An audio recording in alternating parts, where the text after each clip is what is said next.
A moment of silence, meditation, and prayer.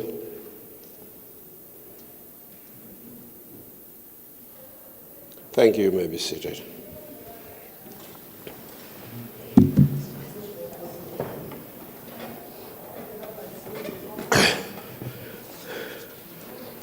It is my pleasure and honor to welcome all of you, honorable members, especially our new member, Honorable Member Mukabel. You are welcome.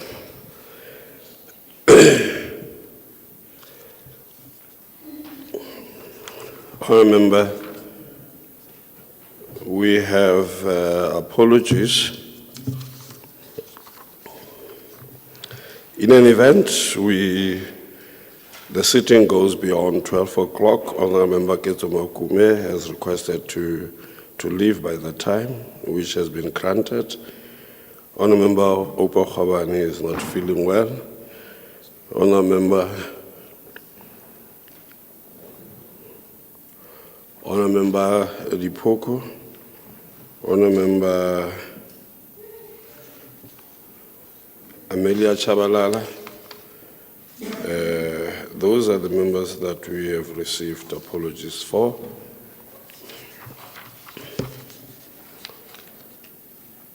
All members, I hereby declare that the Rules and Orders Committee has taken a resolution that all replies for written questions will be responded to and submitted to the Secretariat for the attention of the Speaker on any day 72 hours before the sitting of this House. This resolution shall stand until the amendment of the standing rules and orders by this House.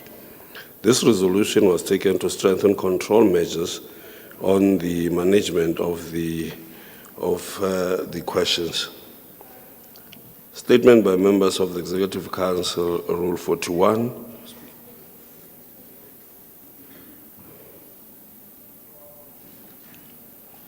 Meaning all the questions that were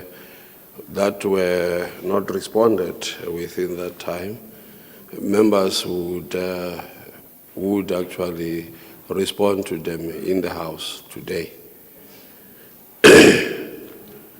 Before we proceed with statements by members of the Executive Council and members of the Legislature, I wish to remind the House of Rule 41 of the Standing Rules and Orders. Accordingly, 20 minutes will be allocated for the whole duration of statements by members of the Executive Council to raise matters pertaining to their portfolio which need to be brought to the attention of the Legislature.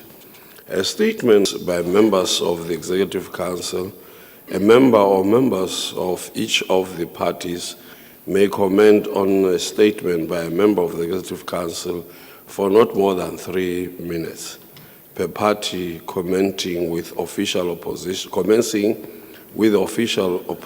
and followed by other parties in the order of their size of their membership in the House. At the conclusion of comments by a member or members of each of the parties or statements by members of the Executive Council, the member of the Executive Council must be given an opportunity to reply on matters pertaining to his or her portfolio for not more than 3 minutes. We proceed with statements by members of the Executive Council. Are there any statements?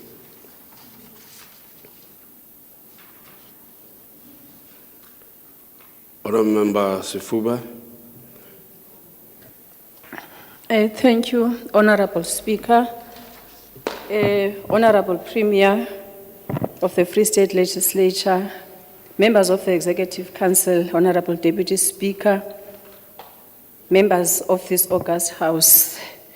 I rise to just bring attention to the House and the people of the Free State at large that we continued as the Department of Sports, Arts, Culture and Recreation to stick to a mandate that of preserving heritage, promoting sports, fostering community engagement and unity and cohesion of our society.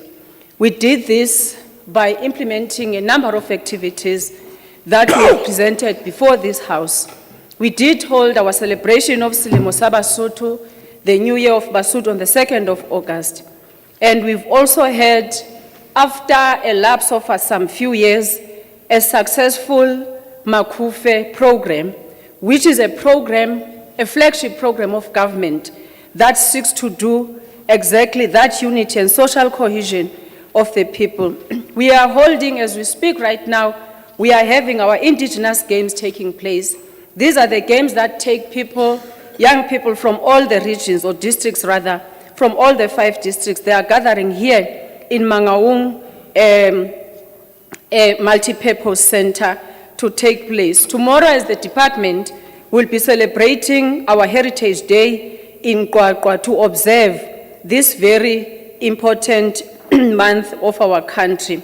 We are in a process of holding clap and tap music competitions and choral music, which has already finished the eliminations at locals and districts, and we are now going to hold those competitions at a provincial level. We are proud to say that the interest of the community in these, or the communities of the Free State in this program, was so encouraging to show that they really wanted the clap and tap music to be part of the programs and choral that we are doing as the department. We have opened a library that has been bought for close to 10 years, if not more, at Miqheleng on Mandela Day. It is the State of the Arts library that we opened on the 18th of July.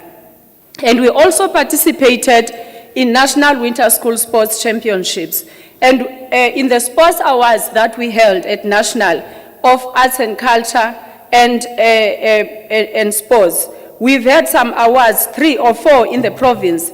Lausanne got an award on as a Paralympic athlete, and we've got Ernesta Stadium, who got an award as an Administrator of the Year. For Arts and Culture, Napo Mashiane and Sirelezo both won awards in performance arts category, representing this province. On the 24th to the 26th of October, we'll be hosting our annual OR Tambo Games in Lizwe-Lipuza. Honorable Speaker, as I said it, all this in an attempt to implement what we promised as the ANC when we came, carried in our manifesto, that responsibility of fostering social cohesion in our society and also nation building. I thank you.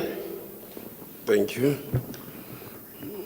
Speaker, Honourable Member Maboy. Nekere fela correct. Speaker, I just like to Ms. Fuba to really correct the statement by saying the library has been opened in Miqheleng. It's Qibi. Okay. Thank you. That's correct, Honorable Speaker. It's Kribing in Wepener. Honourable Member Maboy.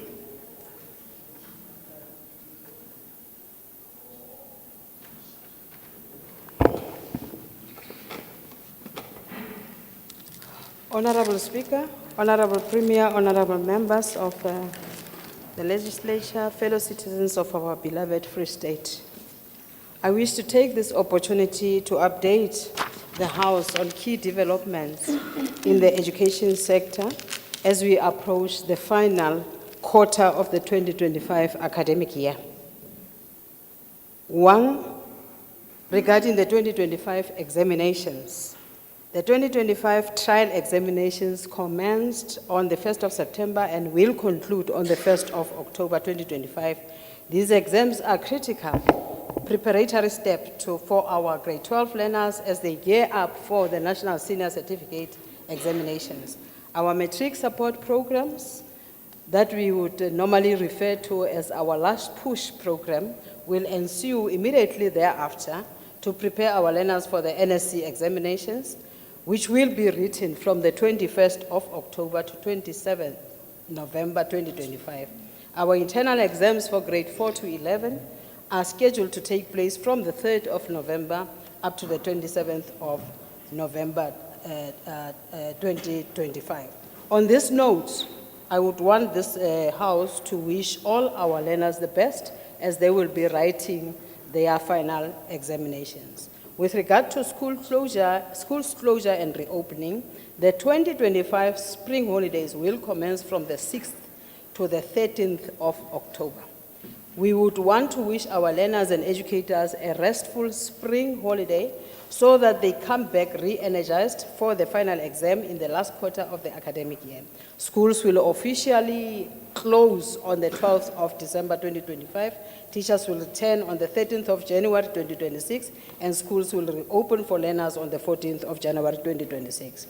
With regard to learner admissions and school readiness for 2026, we also wish Honorable Speaker to indicate that preparations are well underway to ensure that the system is fully ready for the 2026 academic year. As part of this, the department will conduct its annual school readiness and pre-readiness assessments across all districts at the beginning of the fourth quarter. These assessments will focus on learner admissions, teaching resources, staffing infrastructure, and so on.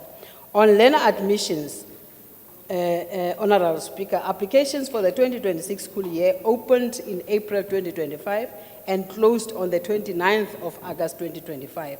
And schools are processing these applications in full compliance with the South African Schools Act. Additionally, we would also want to indicate that the National Department of Basic Education will undertake on-site visits to ensure that our schools are prepared to welcome learners in January 2026. This collaborative effort will ensure that all learners are placed timeously and teaching and learning can begin smoothly from day one. I thank you.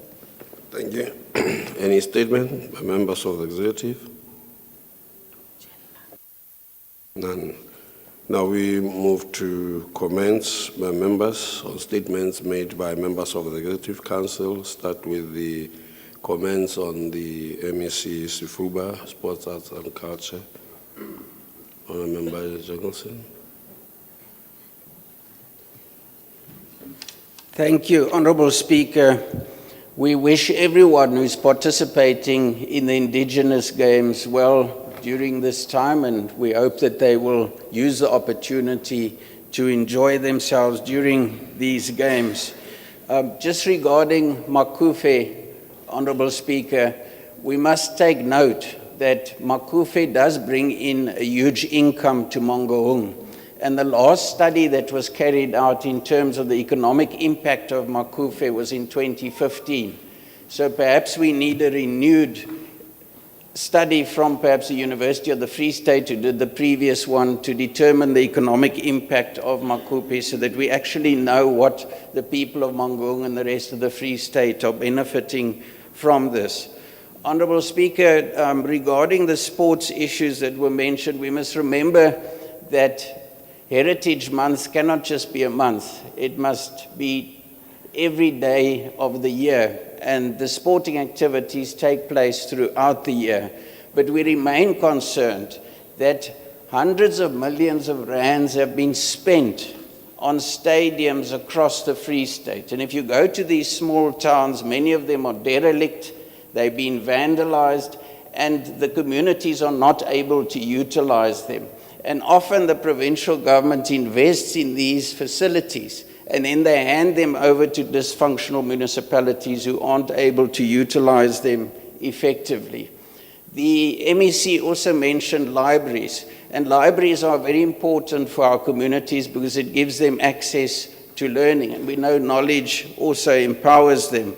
But free Wi-Fi access should accompany every single library. And I hope that this is being done across the Free State, because the World Bank President A.J. Bonga once mentioned in one of his seminars that free Wi-Fi coupled to a smart device in a young person's pocket is equal to a university in your pocket. And we do have a huge dropout rate at our schools. And the only opportunity or access to information that some of these young people have is through Wi-Fi and their smart devices. And we must just facilitate this. Because if you want to start a vegetable garden, you just have to go to the internet, Google it, and you'll get the relevant information. But then you must have Wi-Fi so that young people with smart devices are able to empower themselves. And that should start at every single library in the Free State and other public facilities where there aren't libraries. Thank you, Honourable Speaker. Thank you. Honourable Member Klute. Thank you, Speaker. Let's welcome the announcements made by the MEC. But I think we can all agree that in the Free State especially, we need to protect our revenue generators through our stadiums, like Honourable Jankelson just said. I think we're all concerned about the fact that the Free State Stadium has been downgraded, mostly as a result of issues relating to decay as a result of poor maintenance, especially by the Mangaung Metro Municipality. And it's a shame that when the Metro was supposed to meet again with the Portfolio Committee earlier this month,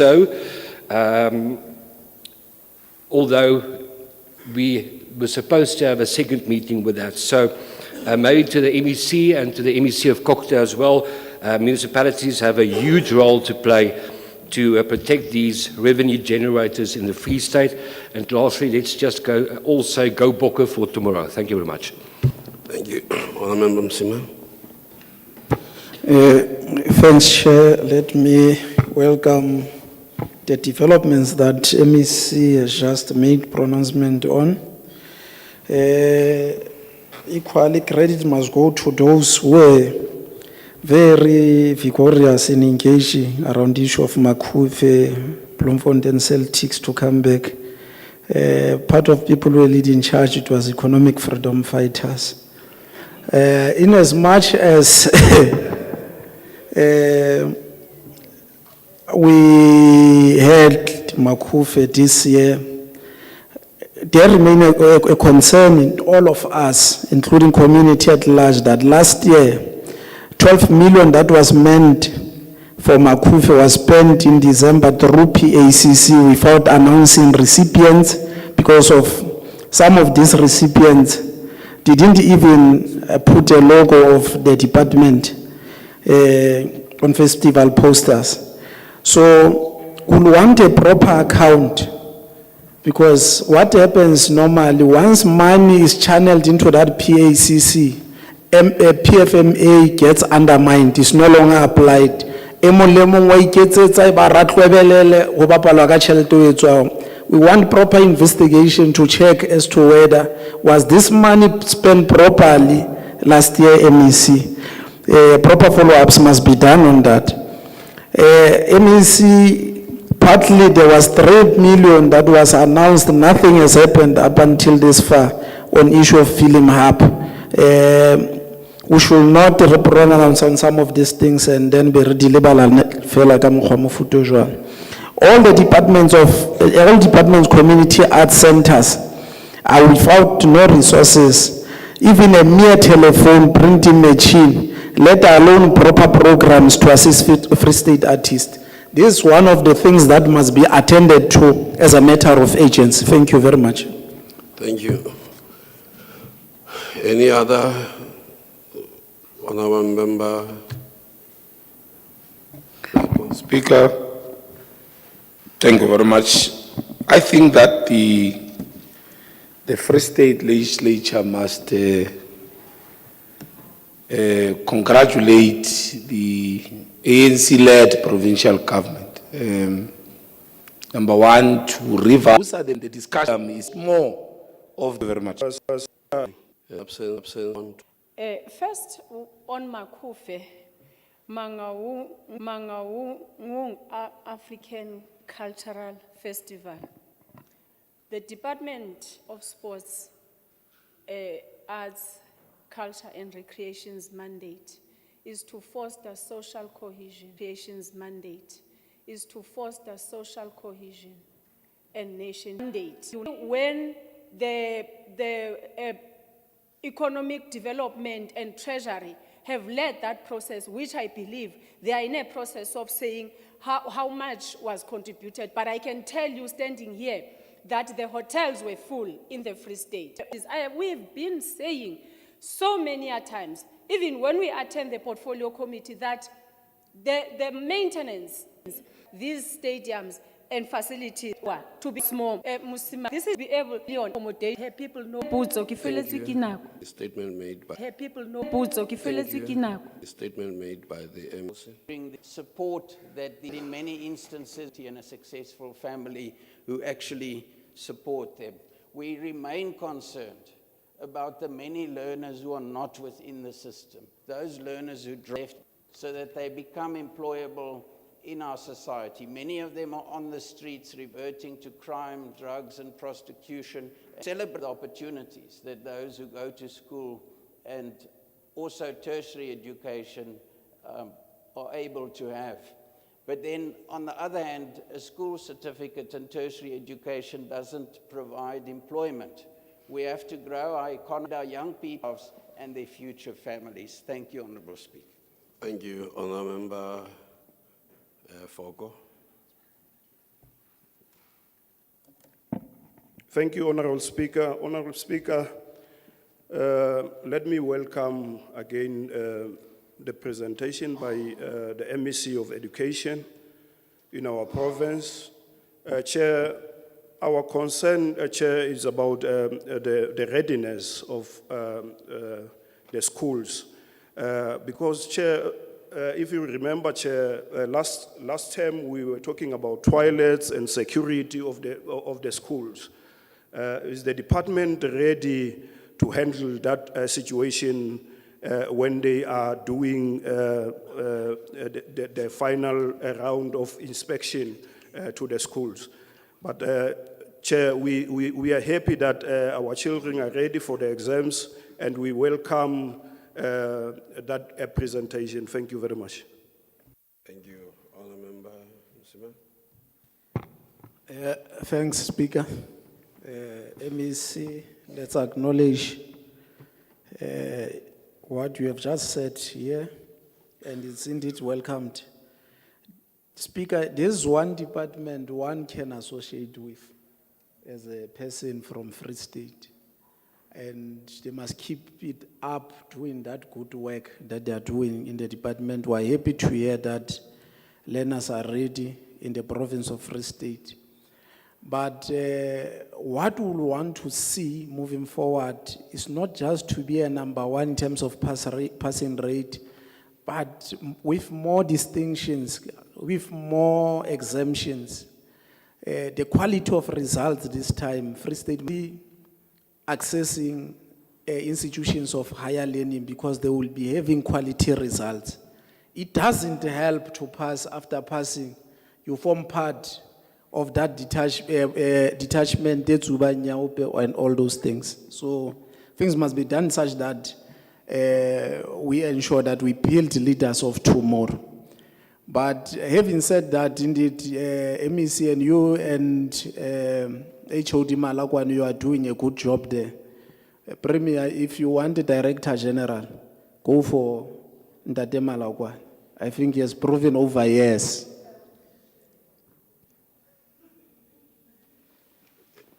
Honourable Member Zama Skwebela.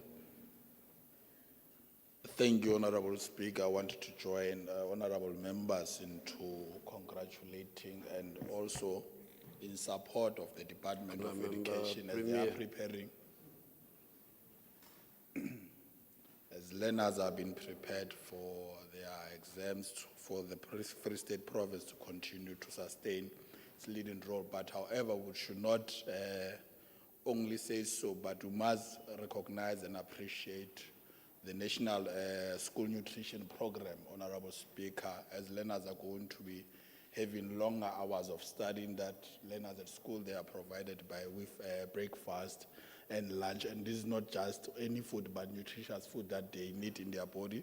The second point is that those who are living in the farms, there is, I think, over on the 24th, I experienced the top-notch facility of the accommodation at Bensville combined, or what the ANC government is doing in terms of to ensure that it bridges the gap between the farm to the school, those that must reside in school so that they excel in their exams. Not only that, but also the issue of learner transport, including the one of the program of the bicycles of Shovakalula. And the other one, Speaker, is the main issue that we want to also agree and support the initiative that has been brought as the ANC of that the Bensfley Combined School is now going to be a specialized school in agriculture that is going to prepare learners to learn primary agriculture to ensure that they fully participate in the agricultural economy of the province, and also that learners, they effectively are conscious into dealing with or being involved in climate change activities. And lastly, I just want to say that with this work is entirely reflective of the ANC policy positions in government, and also all the stakeholders that they are involved in the education fraternity, including that they are ensuring that the learners are supported to be able to execute and pass well in their responsibility. Thank you, Speaker.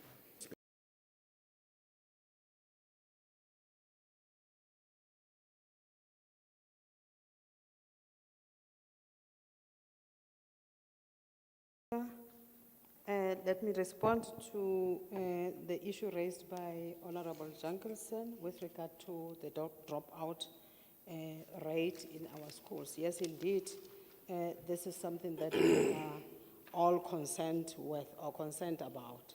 So we also need to appreciate the fact that the dropout in our schooling system is due to a myriad of factors. Amongst them, we have socio-economic factors, where we know these learners do get, food through our NSNP program, your school nutrition program. We also have our hostel program, where we are accommodating most of the learners who are coming from farms. We are also providing learner transport to those learners who are traveling, to the extent that in most cases our learners have been channeled to the academic stream. So we have introduced what we call the 3-stream model, where we are also introducing your vocational and technical subjects. So we have a plan in the department to expand the number of these schools that are offering your technical subjects, schools that are offering agricultural subjects, and schools that are offering the arts subjects. So we are on course in terms of addressing this issue. And we have also introduced a program that is called multi-certification, where we are saying that we want to ensure that when these learners leave school, they should not only leave with one certificate, but they should be certificated in many accredited courses, so that they can be able to be employable if they want to go into employment, and those who want to go to tertiary should be able to do so. The second one, I think, comes from Honorable Foucault, who spoke about the issue of toilets. And as I've mentioned, we will be rolling out our own program of assessing the readiness of these schools. So one of the areas that we'll be focusing on will be the area of facilities. So we'll definitely be looking into that. But right now we are aware of the fact that there is a huge challenge, especially with regard to toilets in our schools. Now the problem with toilets is that I think schools take too long to maintenance, and in most cases, this is not properly being used. But definitely when we do readiness assessment, we will be looking into that as well. Honorable Your time is Msimang, up, Honourable Member. the issue of quality, that's something Your that time we is are up. working on. Thank you, Thank you. Honorable Speaker. Thank you. You can do it in writing. Before we proceed to statements by members, I wish to remind the House on the provisions of Rule 42, in terms of which the Whips Committee determined in principle that the standard time allocation for statements by members other than members of the Executive Council shall not exceed 36 minutes, with each member making a statement for 3 minutes, provided that the ANC shall have 12 minutes of statements by 4 members, provided further that the DA shall have 9 minutes of statements by 3 members, provided further that the EFF shall have 6 minutes of statements by 2 members, provided that further that the Freedom Front, MKP, and ACT shall have 3 minutes each of statements by the members. in the following sequence. Act. Is there any statement? Yes, there is, Speaker.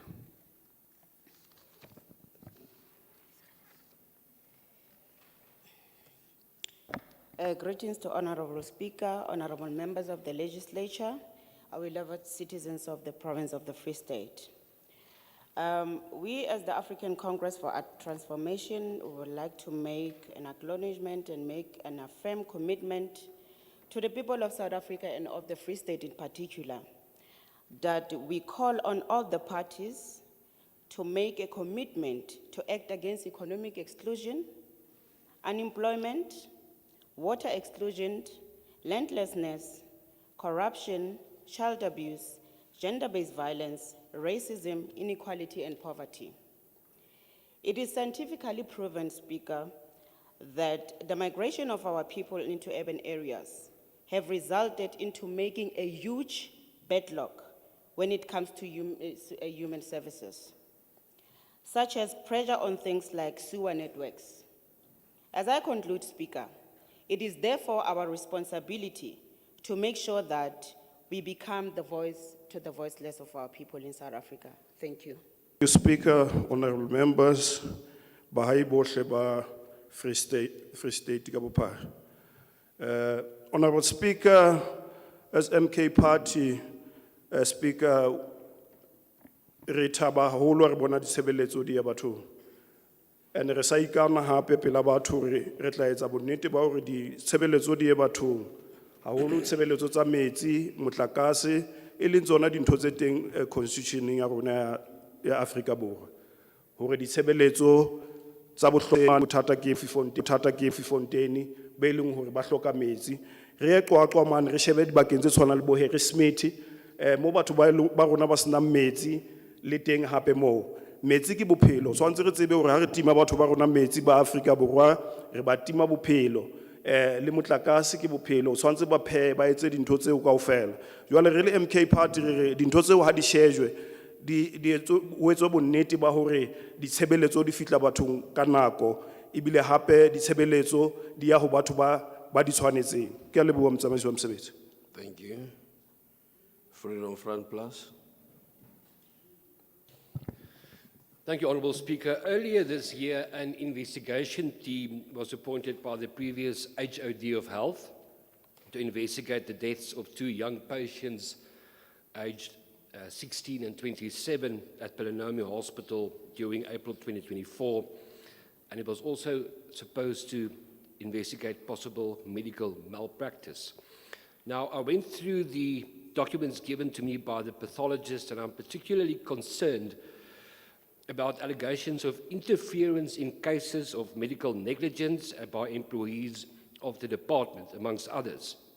Serious allegations of fraud, obstruction of justice, and even perjury were made against those involved in cases at Palanomia Hospital. Speaker, even false and fabricated and thus fraudulent documentation in hospital files. The investigation team was supposed to conclude its report by June this year. I will therefore also request the MEC to release the report either through a legislative question or through the portfolio committee. But Speaker, it is deeply exist. It is also evident that the investigation team was not given all the evidence that they needed to conclude their work. Speaker, without going into the finer details of these allegations, we must take note that there are serious signs of possible cover-ups of malpractice in hospitals, malpractice that may have led to the deaths of two young people, and those are the ones we know of. It's clear that pathology services should not fall under the Department of Health.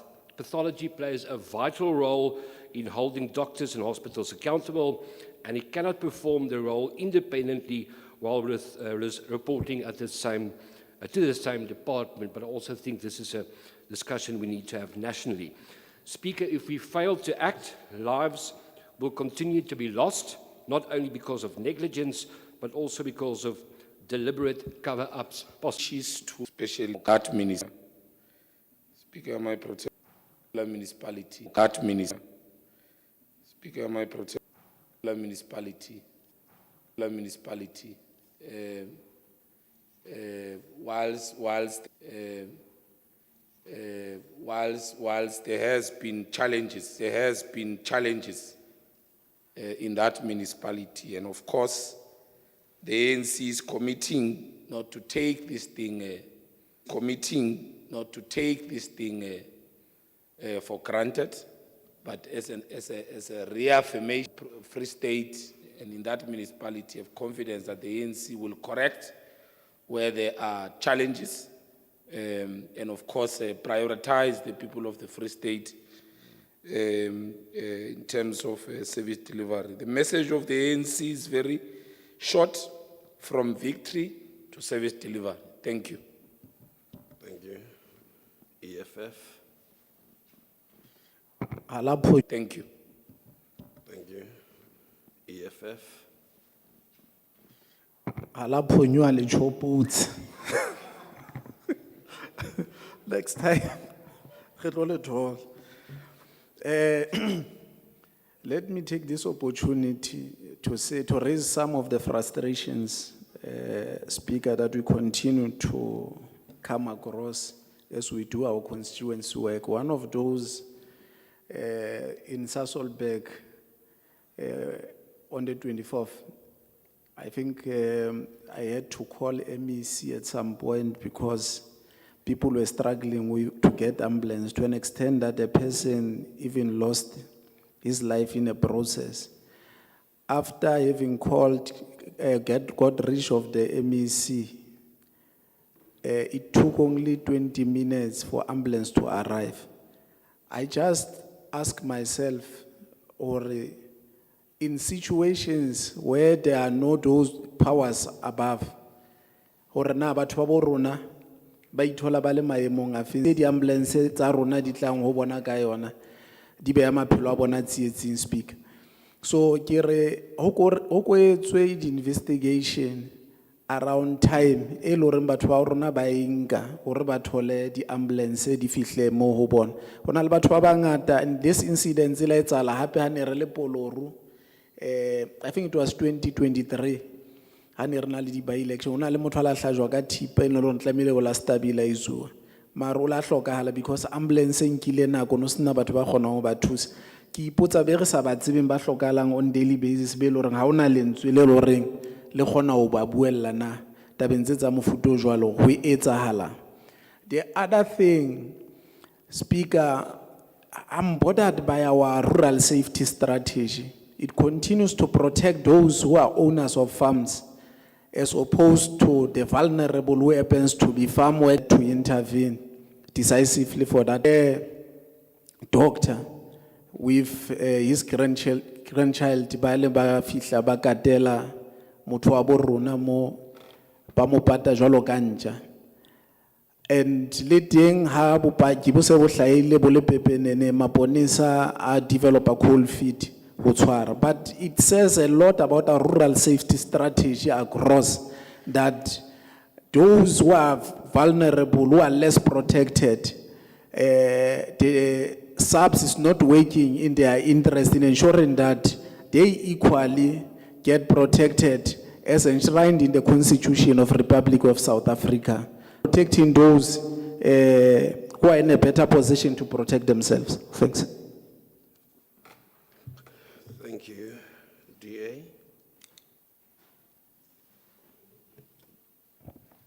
Thank you, Speaker. Residents across the province are being forced to live in their own sewage. In Botshabelo, Tabanshu, Van Starensrus, De Wetsdorp, and in Welkom, sewage systems have either completely collapsed or are on the verge of collapse. The same shameful reality exists in many other parts of the Free State. Honourable Speaker, this is not just service delivery failure, it is a humanitarian crisis. It is criminal to allow communities to live in such conditions, stripped of their dignity, exposed to life-threatening health risks, and denied their constitutional right to a clean and safe environment. We must be honest, these collapsing systems are the result of the ANC's years of neglect, corruption, and the mismanagement of funds meant for the maintenance of critical infrastructure. Municipalities that were entrusted with the responsibility to deliver the most basic of services have failed dismally, and yet residents are still expected to pay their rates and taxes while living with overflowing sewage in their streets and even in their yards. The ANC-run government must answer for this crime against our people. It is criminal negligence when municipalities do not spend infrastructure grants where they are intended. It is criminal to ignore communities crying out for help, and it is criminal to expose our children, our elderly, and steal from our people face the full might of the law. The government must treat this matter with the seriousness it deserves because, Honourable Speaker, the elections are around the corner and the chickens are coming home to roost. Thank you, Speaker. Closing drive. Motsamaisi wa dipuisano, ho bonaetse hore ntlo ena ya ketsamolao e kgathalla setjhaba sa Free State. Re a tseba hore ho na le malapa a dikobo di mahetleng a hlokang tsena tsohle tse ba di bokeletsang. Ya bobedi, motsamaisi wa dipuisano, ke lebohe dikomiti tsa legislature ka hore di nke karolo le ho nkela hloohong taba ya dimasepala tsa rona. Beke e tlang re tla be re kopana le tsona o bontsha le ho bonahala hore dimasepala tsa rona di sebetsa hantle haholo ha re tla tabeng ya audit outcomes le ditshebeletso ho setjhaba sa rona. Dikomiti di nketse ketso ena hloohong haholo. Enngwe ke ya lefapha lena la ditemo la agriculture. Motsamaisi wa dipuisano, ke rata ho leboha lefapha lena haholo ka haholo. Difate di re fa meriti ebilane di re tshireletsa moyeng e matla ebilane di re fa le ditholwana. Ya ho qetela motsamaisi wa dipuisano ke ena ya hore ho bonaetse hore ntlo ena ya ketsamolao le mafapha a teng ka hara legislature a kgathalla setjhaba tlasa boetapele bona ba hao le ba ANC. Ke a leboha. Honourable Member, EFF.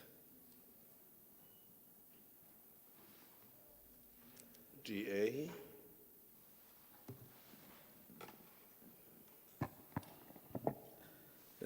Honourable Speaker, members of this August House, the people of the Free State.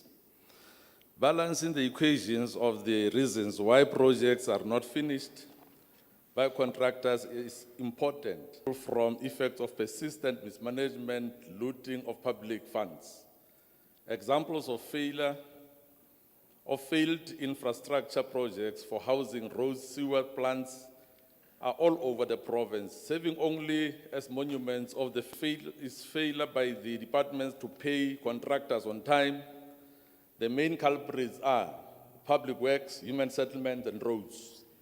In other cases, contractors are forced to abandon work because of political interference.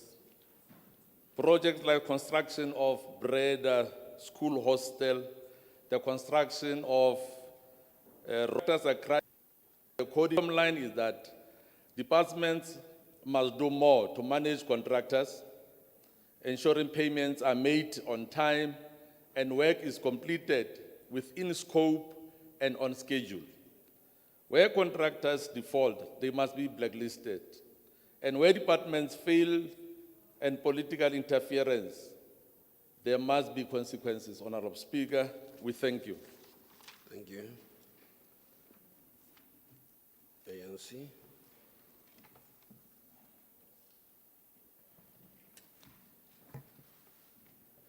Thank you, Honorable Speaker. Honorable Speaker, I wanted to take this moment as the African National Congress to recognize one of the activities that was held by the Department of Health last night of recognizing those who are in the front line services, and as far as the healthcare system, the healthcare services is concerned, to appreciate the work that they do to ensure that they save every life that is in the Free State, despite the fiscal challenges that the department is confronted with. And we want to congratulate the MEC for conducting such a prestigious activity to ensure that the morale of the staff of the reflects that we have seen throughout in the different social media platforms, the work that the 7th administration has been doing. You can go to every week whereby you find that there's a new, the program of breaking new ground, a house that is handed over to every to see the work that has been done by the 7th administration, including something that we need to appreciate, that we have learned as the ANC that MECL Sabi shares over a period of years 70 outreach programs, and that itself, it means that they become involved in their development as the ANC continues to govern.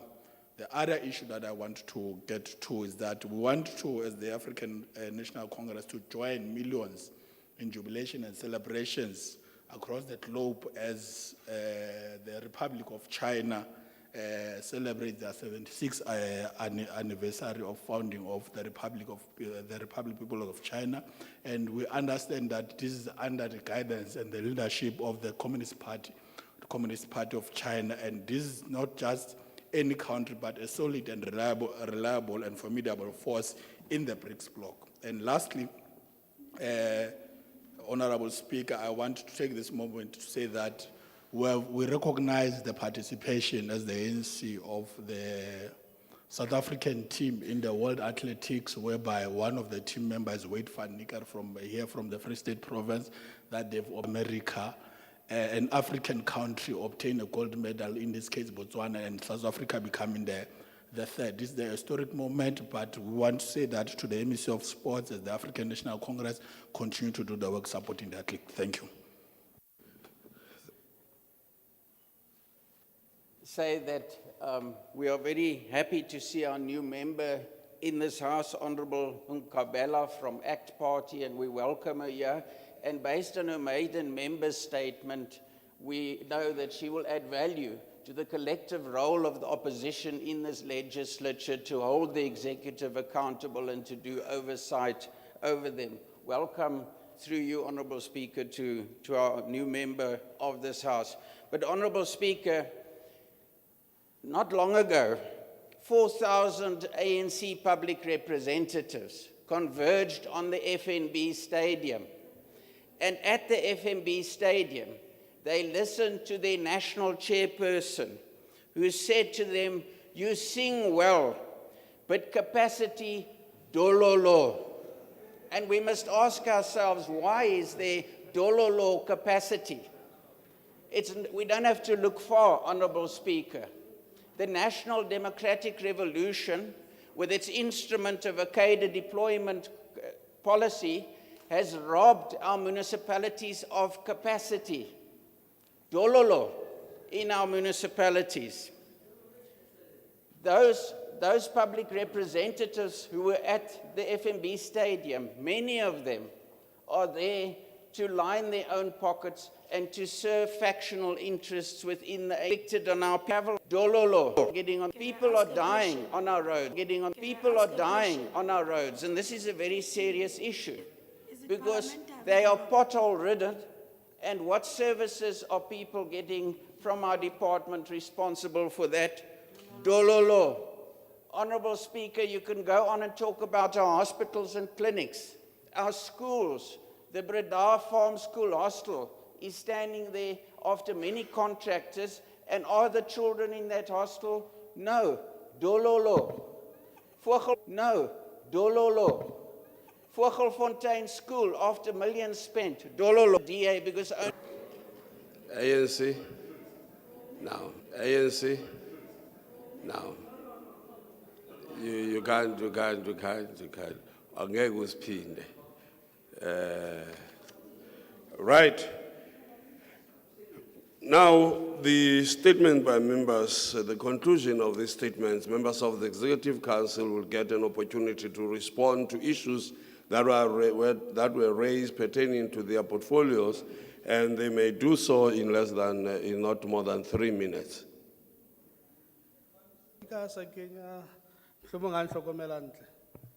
Ndade, ke bona batho ba phamisitseng letsoho, a ke a bona motho a phamisitseng letsoho. a ke a utlwa, a ke a o bona. Jwale ke re, the members tsa executive tse batlang ho responda, you may respond. Mhlawumbe ke kena hona mono, Speaker. A o so phamise letsoho, wa ema fela ke so fe sebaka. Dula Thank you very much, Speaker. Let me welcome the honorable member. Welcome to the legislature and position for the sake of it. Speaker, the DA stands here and speak about crime, speak about Dololo. It's a new word they've discovered, and they think they've arrived with it. To us, it's not a new word. We have lived with Dololo for the rest of our lives. We come from the townships that had Dololo services, that had Dololo roads, Dololo sanitation. That's where we're coming from. And it is that Dololo that we are trying to change today. It is that Dololo that you are unable to change in the second biggest township in the country, in the city of Cape Town where you govern. That is the Dololo that we should be talking about.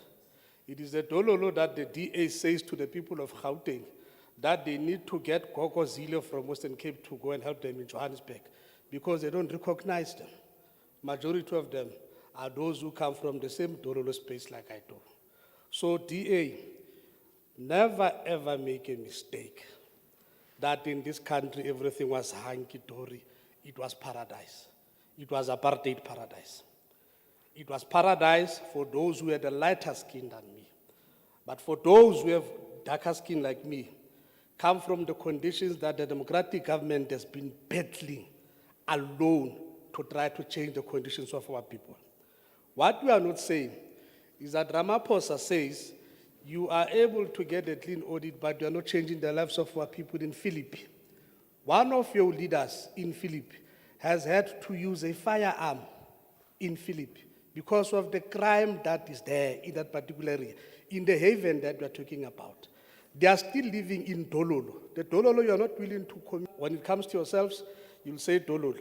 You'll also say Dololo about the corruption that we are seeing in the Western Cape. You speak about cadre deployment. It is nothing else but cadre deployment. And thanks that the people of Gauteng are beginning to reject you because you've got no regard for them.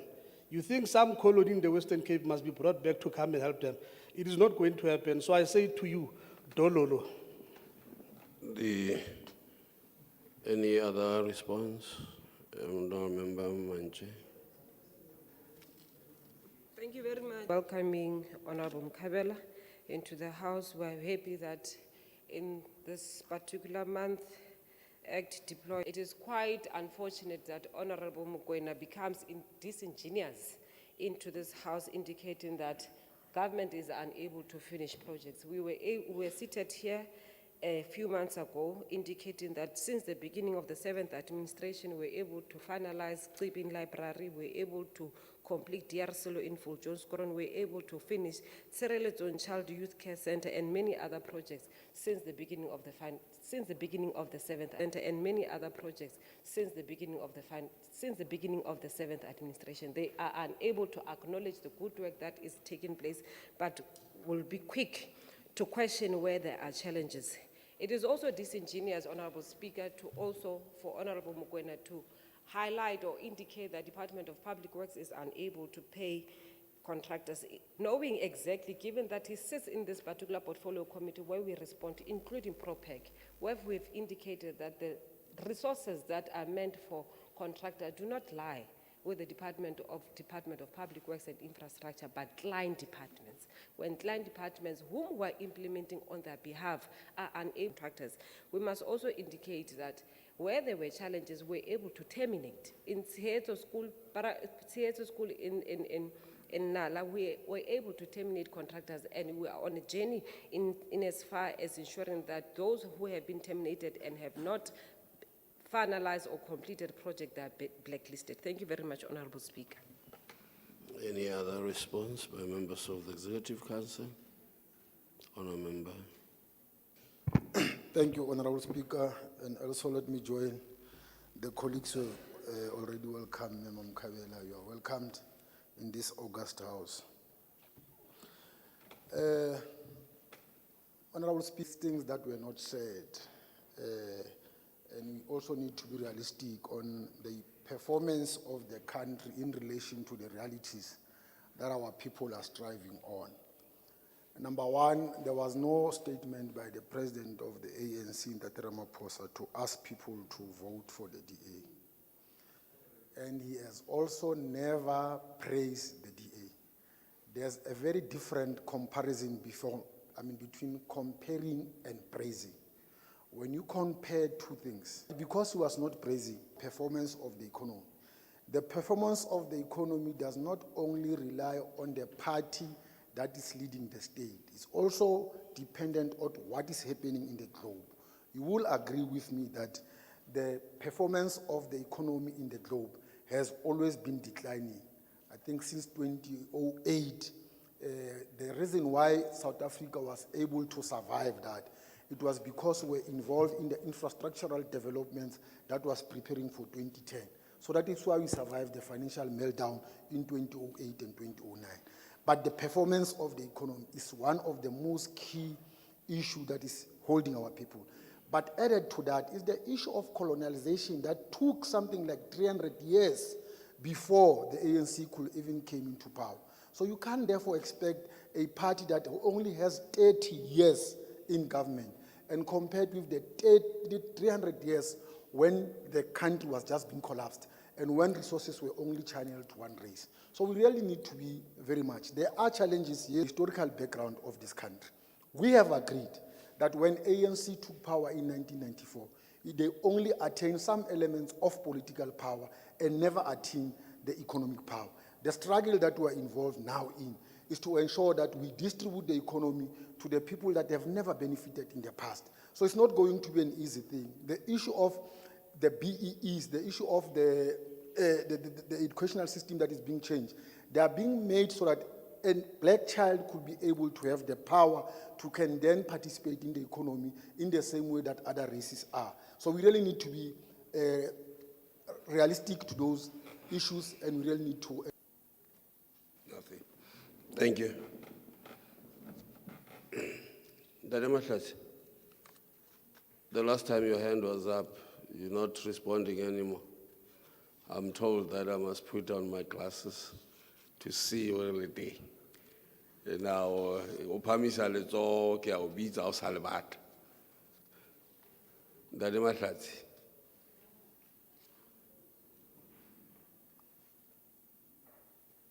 Honorable Speaker, thank you very much. I did have my hand up, but on second thought, I've put it down. Thank you very much. Yes. Thank you.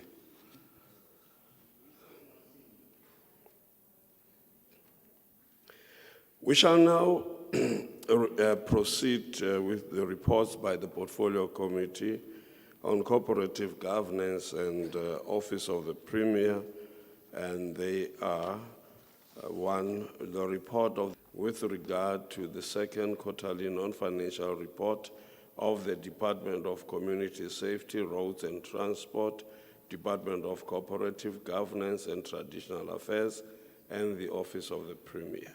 2, the report of the Portfolio Committee on Cooperative Governance and Office of the Premier to the Free State Legislature with regard to the third quarterly non-financial report of the Department of Community Safety, Roads, Transport, and the Department of Cooperative Governance and Traditional Affairs, and the Office of the Premier. 3, it's the report with regard to the fourth quarterly non-financial report of the Department of Community Safety, Roads and Transport, the Department of Cooperative Governance and Traditional Affairs, and the Office of the Premier. I will request the chairperson of the Portfolio Committee on Cooperative Governance and Office of the Premier to table the three reports jointly and address the House on the individual reports. Honourable Member, Chairperson, Honourable Member Dute. Thank you, Honourable Speaker. I request permission to table the reports, please. Any objection? None. Honourable Member may table the reports.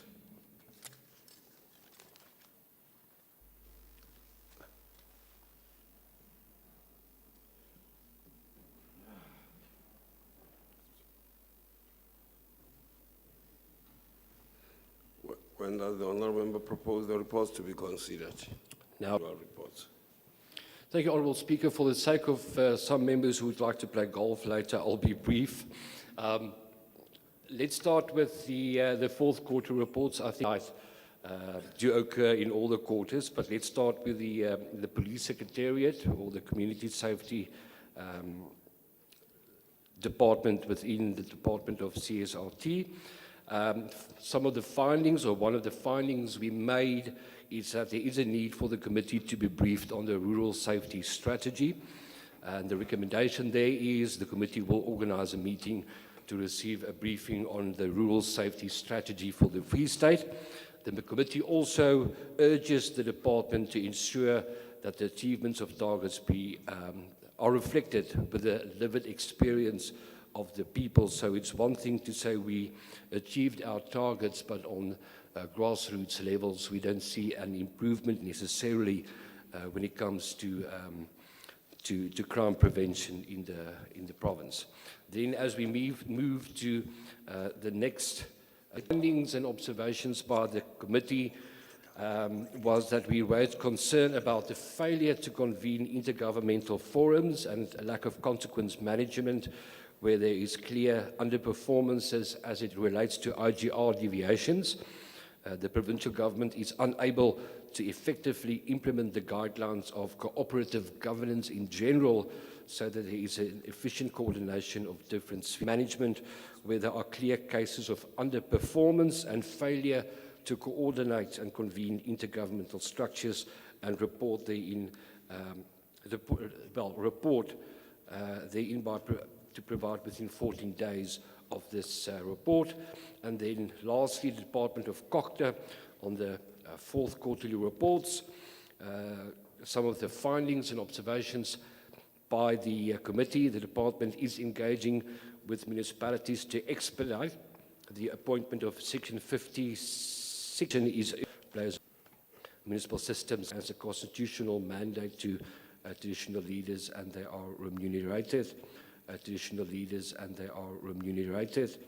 The committee observes with concern that the Department of Cooperative Governance appears to be recycling the same deployees across various municipalities. As part of intervention efforts, however, this approach seems not to be yielding any visible or measurable improvements in governance or service delivery. The recommendations we are making, just a few of them. The department must provide an updated report on appointments of Section 56 and 57 managers within 14 days. The department must submit a detailed, and also the department must provide a list of fully legally recognized traditional leaders in the Free State and provide their financials thereof in 30 days. That will be my report. Thank you very much, Speaker. Thank you. Before we proceed, it has come to my attention that instead of 3 reports, we only have 2, the fourth quarterly. Oh, thank you.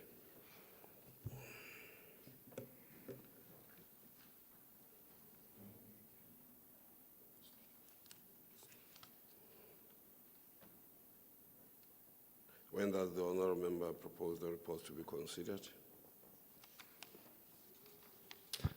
Now, Speaker. Any discussion? None. Any objection? None. That's my apology. What does the honourable member propose? Chairperson, that the reports be considered. That the reports as tabled to be adopted by the House. Any discussion? None. Any objection? None. Approved. The report of the Portfolio Committee on Cooperative Governance and Office of the Premier as tabled, and it is the report of the Portfolio Committee on Public Accounts and Finance to the Free State Legislature with regard to the fourth quarterly expenditure report for provincial departments and entities for 2024-2025 financial year. And honour members, because the honour member will be Honourable Member Meko, the honourable member may now.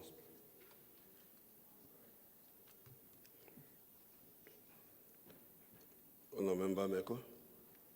Speaker, we request permission to table the reports. Now, Speaker. Any discussion? Thanks, Speaker, on behalf of the Chair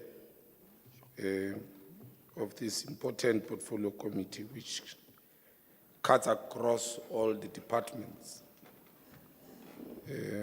We wish to table the following issues. In terms of the recommendations of the committee, having met with almost everybody, all departments, the portfolio committee has picked up, used for the salary bill visit of the National Parliament Portfolio Committee on COCTA, as well as finance, one municipality in the province, having dealt with the issues of investment in such a manner that it's not productive. Of course, to increase the fiscal capacity of that district municipality or any other municipality with investment, to focus more on, also picked up the issue of the discontinuation for the international bursaries for those students who used to study abroad, and an indication is that all students that are going to be assisted needs to consider, of course, prioritize the university within our province, but of course, because you can't limit them, can study at least within our country. Number 3, the portfolio committee has picked up the sluggish expenditure on conditional grants, concern being around the PRMG conditional grant intending to address the backlog on poor roads in the province. Portfolio committee did appreciate that provincial government is doing enough in terms of dealing with the road infrastructure in the province or economy. Number 4, that Treasury needs to consider to fill the 23 vacant posts, MEC Totumakume, indicated by yourself that these are very important in order to increase the capacity of Treasury to be able to help on a number of very important tasks, revenue collection, the expenditure management, and all related financial management responsibilities. And the last one, to you again, MEC Makume, the governance challenges between FDC and SCZ, a historical issue, which we are recommending that this chapter has got to be closed. If we are to realize the potential of the special economic zone, unlock the capacity or potential of special economic zone in igniting the economy through direct and indirect investment operating in our province. Thank you very much, Speaker. Thank you. What does the honourable member propose? That the report is tabled to be adopted by the House. Thank you. Any discussion? Any objection? Approve the report of the Portfolio Committee on Public Accounts and Finances tabled is approved by the House. We now go to questions for oral reply, Rule 49 to 52. May I also remind members that all the questions that were received yesterday shall be responded to in the House today. Members, for questions not to be responded orally to on any day, must be submitted 72 hours before the sitting. So all the questions that were received yesterday will be responded to today. Secondly, there are questions that are outside the prescribed period of extension, and members would be advised to give valuable reasons why extension should be granted. Having said that, we now proceed to questions. For oral reply, the Acting Secretary shall read question 1. All members, out of 60 questions, only 33 replies were received late yesterday, and these will also be, as I said, be responded to today, and they were distributed accordingly. The Acting Secretary shall read question 1.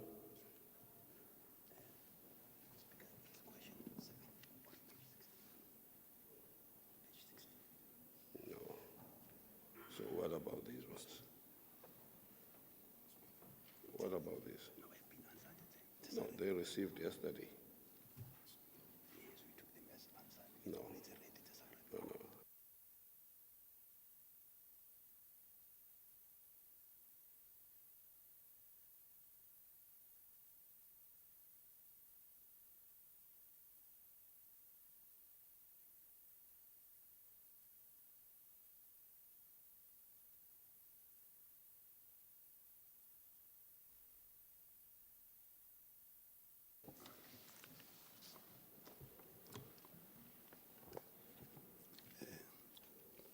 Question 1, Honorable D. van Vieren, DA, asks Honorable MEC, responsible for finance and Distia, Mr. K. Makumi. Per Free State Government Department, what was the total own generated income for the province over the past financial year, 2023-2024?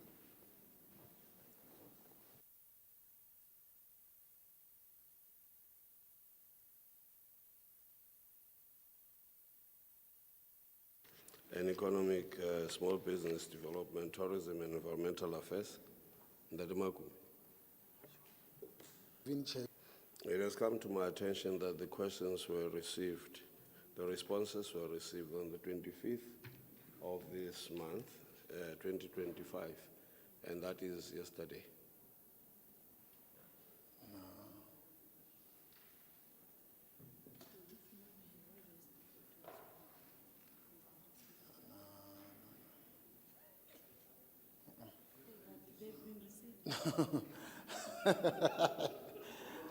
Yeah, they will reply.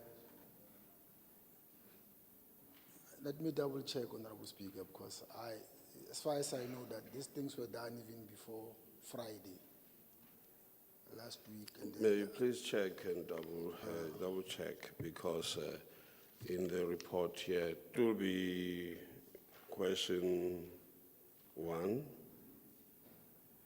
and question 2, Honour Member, and that question 3, and yeah.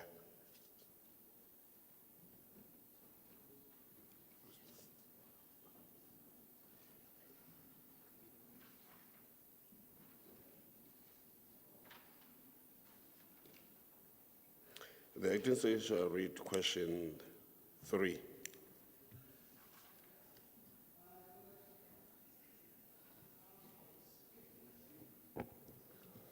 Honorable D. McKay, DA, asks the Honorable MEC responsible for COCTA and HS, Mr. Timukwe, regarding Maluti Apofung local municipality, which, along with several other municipalities in the Free State, was recommended to be placed under intervention, Section 139, subsection 7 of the Constitution in June 2022. In addition, provincial and national treasury made a presentation to implement the then existing financial recovery plan and the then existing funding and UIFW reduction plan. 1. The minister wrote to the Premier recommending a Section 139(7) intervention. Why was Maluti Apofung not formally placed under Section 197(7) intervention? Will it be placed under Section 139(7) intervention in the near future, as the situation has worsened, and when? If not, why not? 2. Why were the FRP funding and EU leadership being to ensure transparent and accountable governance in Maluti Apofung? If not, why not? The response received and disseminated.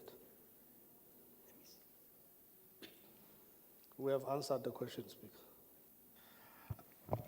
Speaker, we answered too many questions. I can't remember, but I can also asked the office to bring me a copy, but it is captured on your documentation. Okay. A response received and disseminated.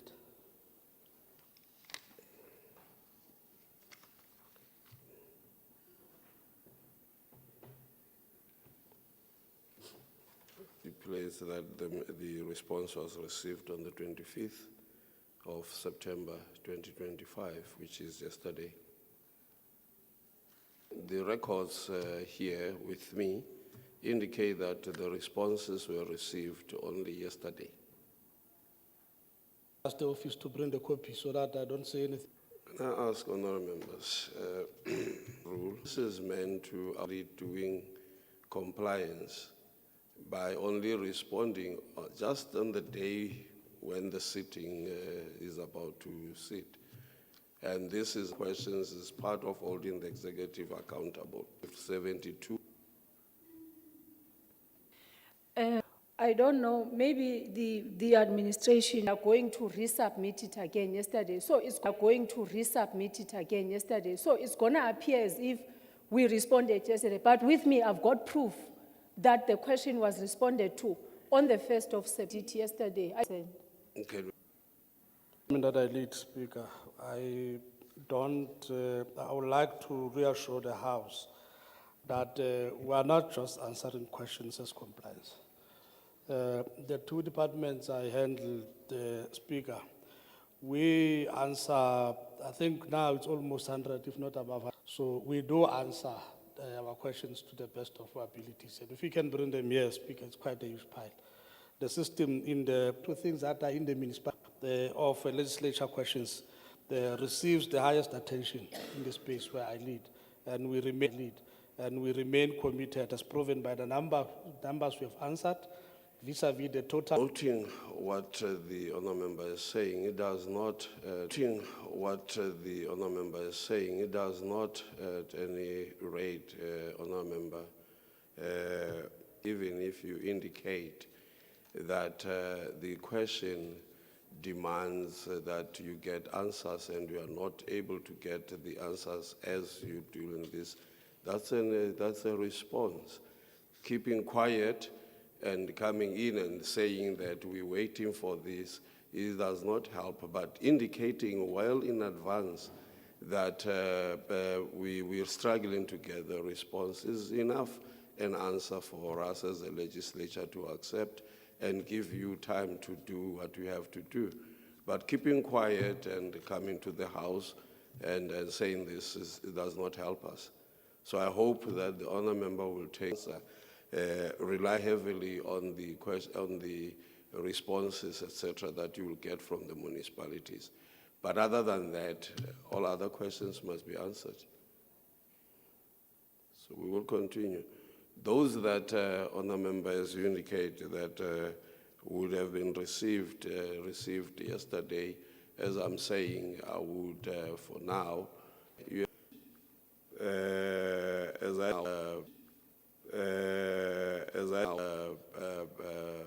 must be responded to at least 72 hours before the sitting. 72 hours before the sitting. No question will be accepted, as there would be questions that will be question 6. Question 7, yeah. Question 7. In the light of the emergency medical service station in Warden, 1, when was the EMS station originally constructed? 2, who was the contractor appointed for the initial construction of the station, and how much was paid to them? 3, when was the construction of the facility? In the view of the second construction of the building, A, what was the reason for the second construction required for the building? B, who was the contractor responsible for this construction, and how much was paid to them? C, what were the results? What measures were taken to hold the contractors accountable for the deteriorating EMS facility at Warden? If none, why not? 7, Does the department have a plan of action? 8, will the department take responsibility for wasteful expenditure on this project? If not, why not? If so, what steps have been taken to prevent this from happening again in the future? Honorable Speaker, thank you very much, and thanks for the question.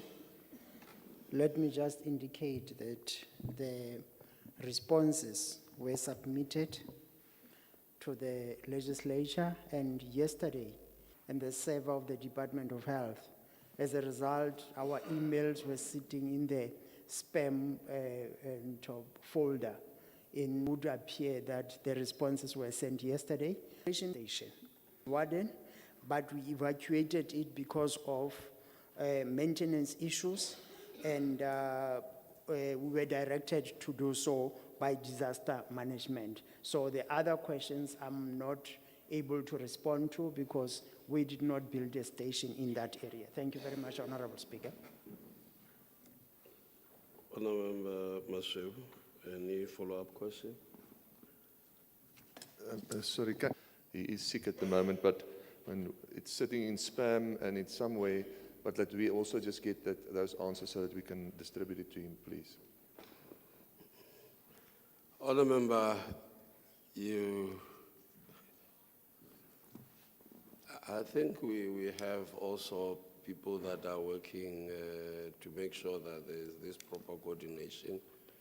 I would advise that over and above sending these from the office to the legislature, it's easier to avoid this situation so that we get it becomes a courier. You have people where they're supposed to, as he gets into the office to make sure that we get.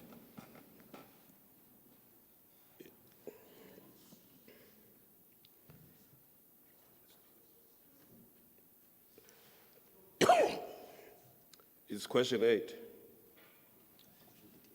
Question 13. Honourable Member, there are many other questions that we are skipping, simply because the responses are indicated as being received yesterday. And as I said, that we would make sure that we... Where the contract 2, what amounts have been budgeted and spent to date on this project? 3, what are the relevant timelines for the project, specifying the A, start date, B, initial completion date, and C, current completion date?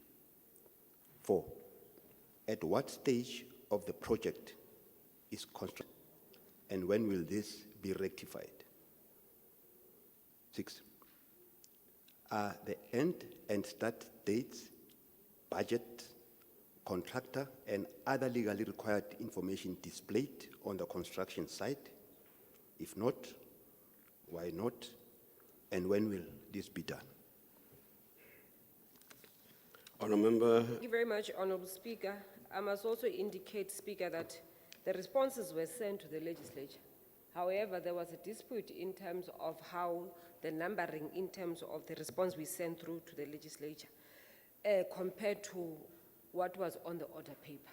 Because in the last sitting where we were dealing with questions and answers, these questions were not, the public had no questions, and the questions that are due for tomorrow, they've already been sent through my office and sent through to the legislature. However, given that we came here prepared and ready to respond to these particular questions, we've got responses ready to respond to the legislature in this regard.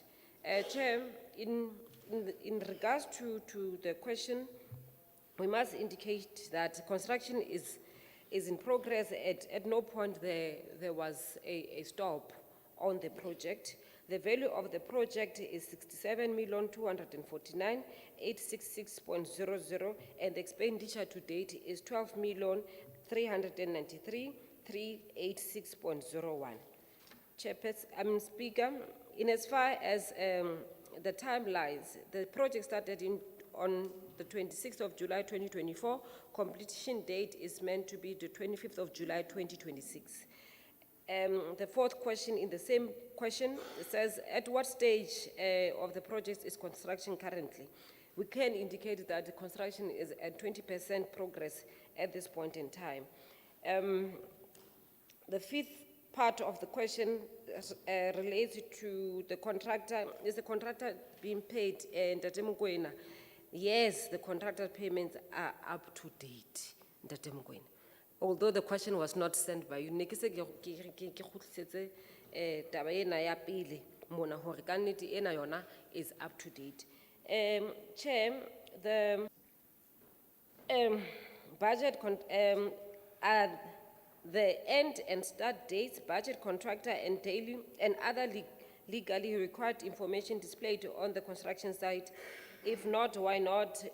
The response to that is that the contractor has been given the notice board design which is erected. The only information that won't be displayed is the if possible, if the House allows them, all of them, without going up and down, Speaker. Thank you very much. Honorable Member Van Vuren may follow up, may come up with a follow-up. Thank you, Speaker. Yeah, it's strange that we get these answers or don't get the answers. But this question was asked weeks ago. And I think the previous time that we were here, also to state how long it took the MEC to answer, because I did oversight there. It was stopped. It was definitely stopped. And the contractor confirmed to us that it was stopped because he wasn't paid. But I mean, this was weeks ago. So if she answered it again, but this is answers in time, and then holding them accountable and also looking after the contractors and the community and make sure that they get this very needed clinic there. So, but I mean, it's like exactly the previous time. We sit here again and it doesn't get answered. There was this project during this period. Questions, Honorable Masweu. Question one. Of the existing building and new guardhouse. Documentation stage, guardhouse. Documentation stage, currently in progress and tender process. To start then from the first quarter during the process test in 2009. An initial design, question 3, an initial design except if 2025 onwards. Fourth question, construction 25 onwards. Fourth question, construction to start first quarter 2026, 2027 financial year. Budget amount is 15 million. Yes, is 15 million. Yes. Question 5 has the, let me start, yes, also in the IPMP. Question 6, what measures is the department taking to ensure residents of Intabazwe are not denied access to basic health services? The existing Intabazwe clinic is still open and fully operational. The existing Intabazwe clinic is still open and fully operational to serve the residents to ensure clinics remain. Plan is to purchase. Thank you. Please submit those questions, those answers. I will do that right away, Honorable Speaker. Thank you very much. Thank you. Question 17. So, trusted service and support for will the development in information sessions have been held with the community of Dromsbeek and other stakeholders about the school's development. Please list dates and venues of sessions, if any. 9. Will the department host further public information session, community members about the school's development? What measures? Within our confines or responsibilities. Portion 345 of the questions, we therefore want to respond as such that the hostel is a different, must indicate that there were issues relating to consultants and other issues in as far as that project is concerned, but we are on course in resolving them. Portion 8 of the, in as far as reports from officials of the department directly to myself as an MEC committees in all our relates to measures in place in as far as to prevent delays, mismanagement, and so forth. The department together at some point, the Premier herself has also assisted us to make sure that both departments pay contractors as expected, because we do not want to have delays in as far as contractors are concerned. And I must indicate it was as per community members and those who are participating there, writing and complaining about the work that is being indicated now, Chair. Issues of Honourable Speaker. Honourable Pretorius, any follow-up? Thank you very much, Speaker, and thank you, MEC, for the reply. We look forward to the written reply. Speaker, I'm just that would give us a good indication. It's an institution that's much needed in the province. 1,000 learners with special needs can be accommodated. So it is definitely. Honourable Speaker, will gladly send through our written reply in as far as the follow-up question to the Honourable Member, because at this point in time, I will be speaking. Honorable Dimas Public Works and Infrastructure, Ms. D. Manche. In reference to the stalled project to construct, it's back on track and completed within a reasonable time frame.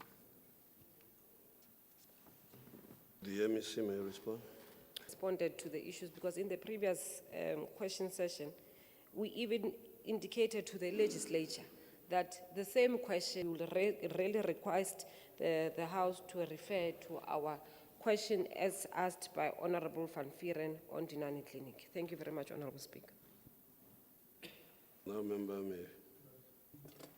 Sorry, what, the office and the executive. Look at the responses as per the last sitting of the legislature. You would be able to see that in the last sitting, those responses were there. So it can't be, it's not our issue. We have long Can I responded. establish, Honourable Thank you very MEC, much. can I establish, Honourable MEC, as you boldly state that it was responded to? Who of the members in the administration your office spoke to, who gave the answer that you are giving to us now? Honourable Speaker, they will be able to indicate maybe through evidence, including emails, to send through to your office, Honourable Speaker. Thank you very much. I will institute an investigation into this matter, and will come and report to the legislature exactly what transpired with regard to this matter. And according to our records here, this question has not been responded to.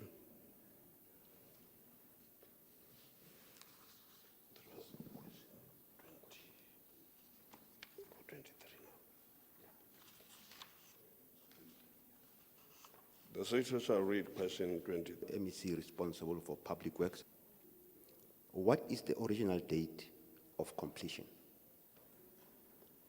Is the project still on track to be completed? Percentage of completion of this project? 4. Have there been any delays experienced since the project broke ground? If so, A, what are these delays?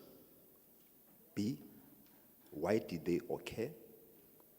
And C, how have they affected the progress of this project? 5, is the project site currently active? If not, why not? 6, is the contractor currently appointed to complete any other project within the department in the Free State? If so, A, please provide a list of all projects that the contractor is involved in, and B, the status of each respective project. 7, what is the value of the contract? 8, how much has been spent on the project to date? Please provide a list of expenditure per line item. 9, have there been any delays in payments due to the contractor by the department? If so, what is the total currently outstanding, and why has this delay in payment occurred? 10, has the department put any temporary measures in place to house learners who have otherwise relied on the hostel for accommodation? If so, what are the relevant details? If not, why not? The Honorable MEC may respond. Thank you very much, Honorable Speaker. The very last question for the day from my side, I'm sure. The response goes as follows. Portion 1 of the question, the response is that the project construction of Bitumelon Special School in Tabanchu started on the 13th of July 2024.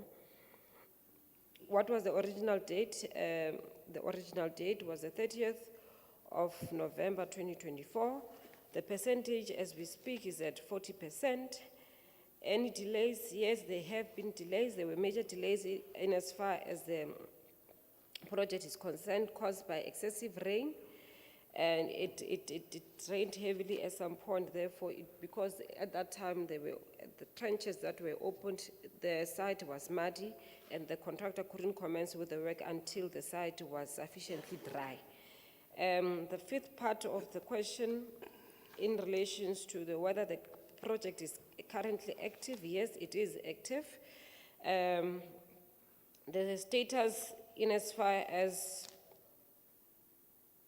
the list of projects that the contractor is involved in is Tronsberg Special School, and the progress there is at 34%. The value of the contract is 89,724,192.53.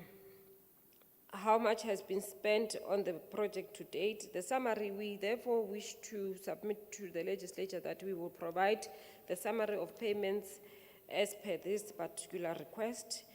The ninth part of the questions relating to delays in payments due to the contractor.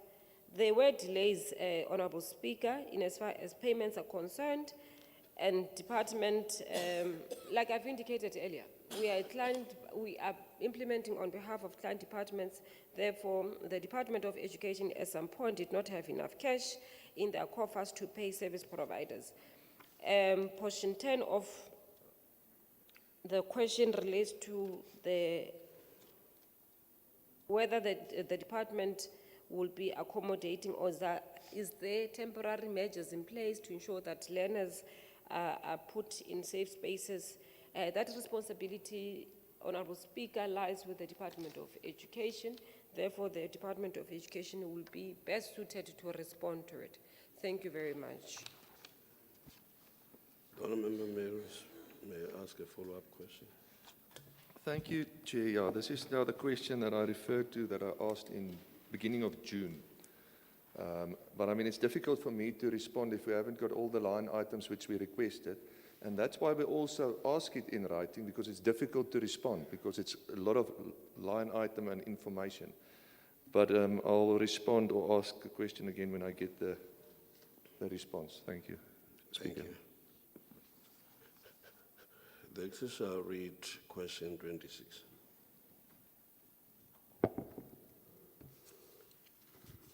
Pertaining to healthcare center in Tshwaraganang, Dalesville.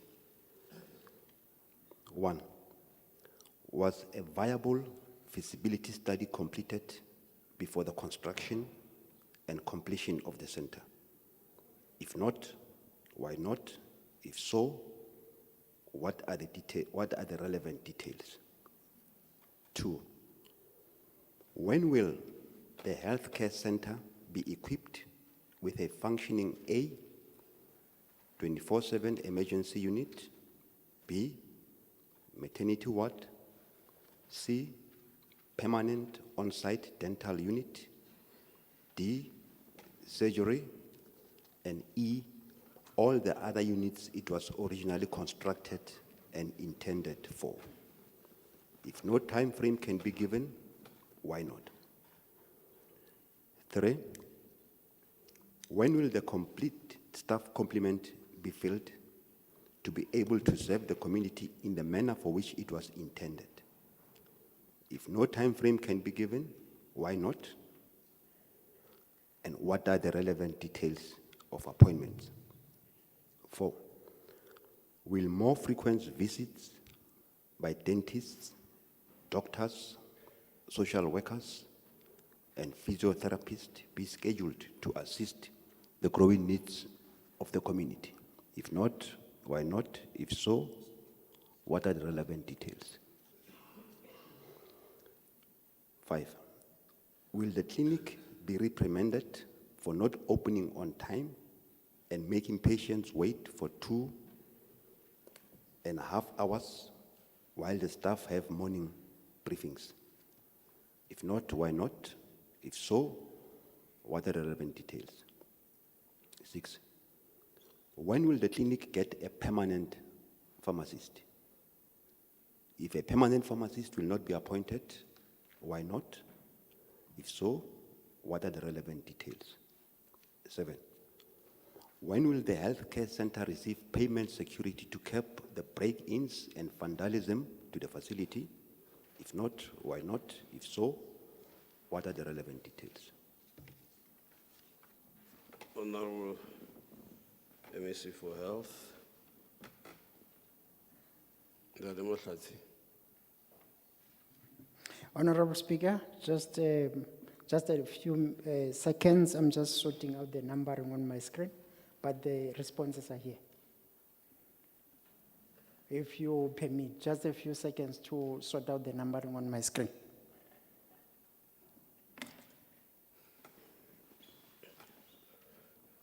Kamantswa mang re emise ntlo o re le tona le sort out numbering ya high mo screen. Yeah, ne.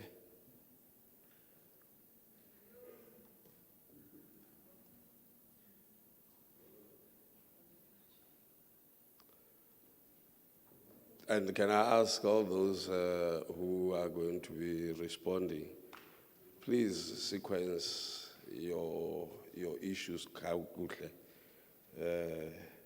Please.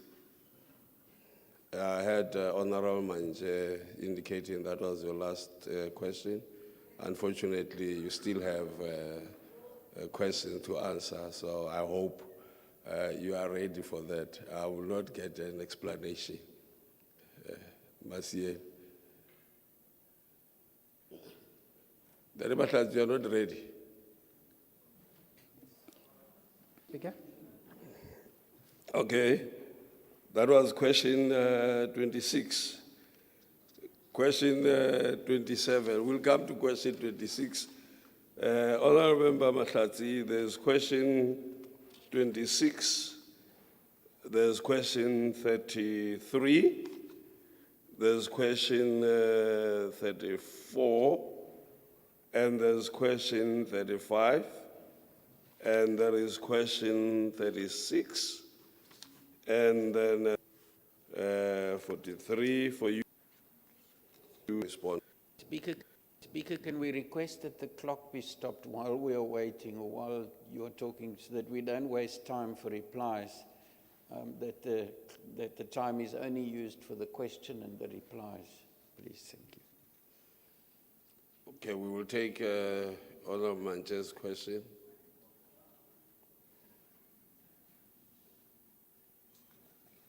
Yeah, read question 27 in the meantime. Honorable D. Van Vieren, DA, asks the Honorable MEC responsible for Public Works and Infrastructure, Ms. Dimanje, please provide a report of the following. 1, all current infrastructure projects, specifying per project, A, the amount budgeted, B, the amounts spent to date, detailing line items, C, the start date, D, the initial and current end dates, E, the contractors appointed and the tender processes followed, F, the address and purpose of the project, G, details of the work completed to date. 2, all planned infrastructure projects specifying per item the amount budgeted, the amount spent to date, detailing 9 items, the planned commencement dates, D, the initial and current end dates, E, the contractors appointed and the tender processes followed, F, the address and purpose of the project, and G, details of the work completed to date. I think members also have questions because the time for questions is actually taken by reading the questions. Members have questions. The secretary shall just read question 45 and then we go so that we don't spend time and then deal with this. So the honourable member will now respond. Thank you very much, Honorable Speaker. Honorable Speaker, the response to this particular question was responded to on the 20th of August. It was question 27. It was submitted to the legislature. However, a detailed presentation report, so we therefore request that we resubmit because we had already submitted the response on the 20th of August. Because if I were to go through project by project, it will take not even half a day, but the whole day because we've got about 37 projects running at the moment. Thank you very much, Honorable Speaker.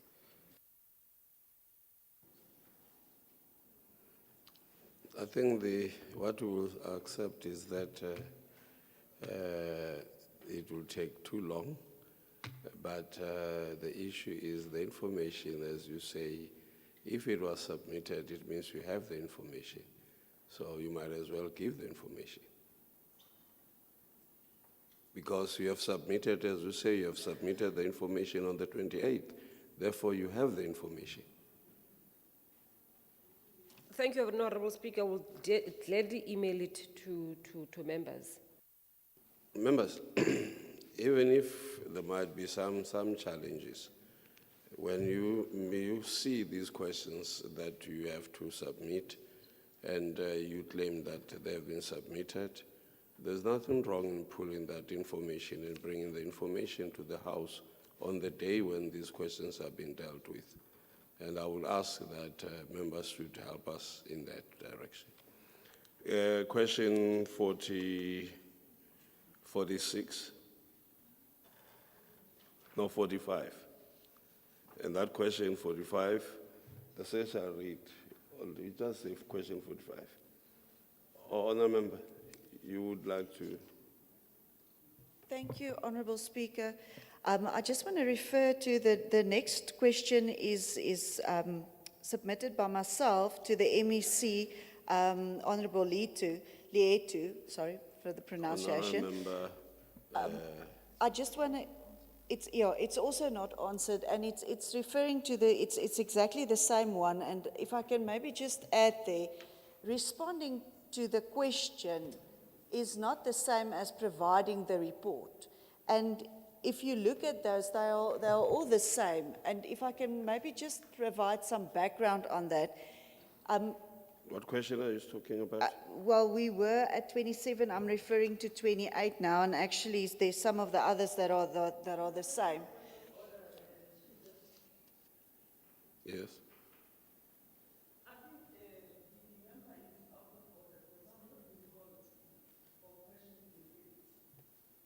I'm still waiting to be called to respond to question 28.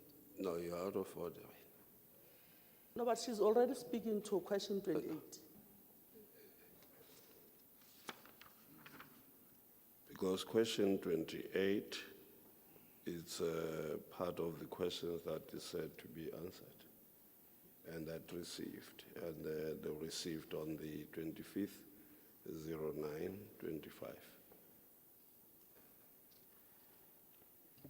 Thank you, Honourable Speaker. The point I want to make is in many of the, and then those are never received. In terms of these specific questions and the one that we just discussed, it is a one-pager. Surely every department should know which infrastructure projects is taking place. Department of Education should know this is the start date, this is the end date, this is the contract appointed, this is the amount budgeted for. It's not a whole report, it's a one-pager. Surely you know which projects are being planned for the next financial year. Those are the information we're looking at. So it doesn't help to say that the answers are responded to, but we don't get the report. And it's also not necessary to say that. Thank you. That is noted, but in the way questions are asked, some need to be elaborated too, and there are many. One question has almost about 6 or so sub-questions on that, and they request the details, and that is what needs to be submitted. But if it was an oral question asked today, here and there, it would be an easy way, but where there are details, members not correct would also create a problem for the member, and the member would have misled the questions and respond to them as the members request. So we take what you are saying, and we'll follow up on some of the issues. But as I say, what I think needs to happen is efficient in making sure that the date of receipt of the question and the date of receipt of the answer and the information is given. Where the information is not given, they should be able to communicate with the relevant department to ask for information. In the case, for instance, where it is said referred to annexure what, and that annexure is not given, it is as good as the question not being responded to. So the offices should also be able to follow up on this even before the sitting of the legislature to ensure that MECs and their departments have responded accordingly. So it should not be us coming to the legislature and now these matters have not been attended to and this other one says they have been attended to. So we should have a process that is quite clear, and that is why the management has proposed a process that will be able to indicate clearly who is at fault, and we can follow up these matters and take action against members. You'll also know that we were about to refer a number of other MECs to the Ethics Committee, but because we needed to get the House in order also, this matter is not sure that there's no repeat of what that question 28 that was responded to. Ndate Mahlatsi, are you still not ready? Honorable Chair, I've realized what happened here. What happened, and I must apologize in advance. I'm sorry. Just, what did the MEC say? No, Honorable Speaker, you said that's how question 28 is responded to. No, you did not hear me. I said question 28 is here recorded, has been responded to and received. Is the honourable member saying exactly?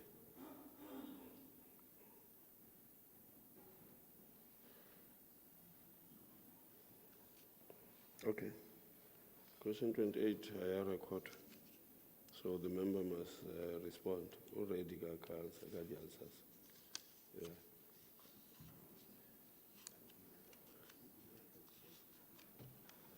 Because here, if you check, Honourable Member, there is just on the on table, page 32, if you go, question 28, received 25th, 0925. So are you saying, yes, ma'am? I think the problem, Honourable Speaker, may be that we have different versions, because on the version we are following, it just says no response. Well, And this is the updated. There's only one presiding officer. There's only one presiding officer, and the version of the presiding officer is the correct one. You might be having the wrong version.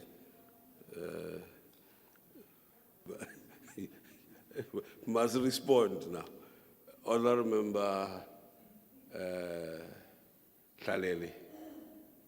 May I indicate, Honourable Member, the use of the surname Leato cease forthwith. The member shall be known as, referred to as Honourable Member MEC Leato. Speaker. So there's now a new, it's not a new name. Yes. Can I proceed? Respond. No, thank you very much.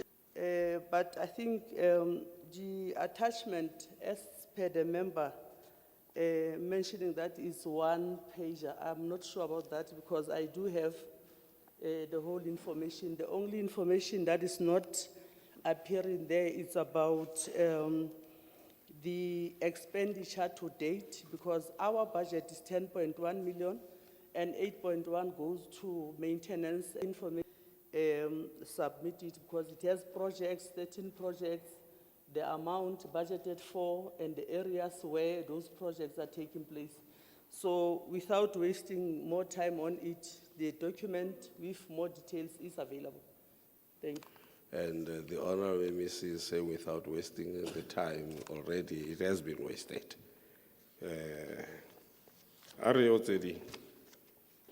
And then Beritsamaya Mona.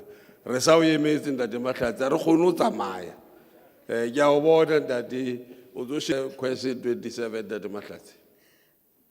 Honorable Speaker, what I was explaining is they took the question and unfortunately they did not put it back to the long list. That's why the numbering, our official. I'm happy that the clock is not moving. Yes. Oh, no, it's fine. Yeah.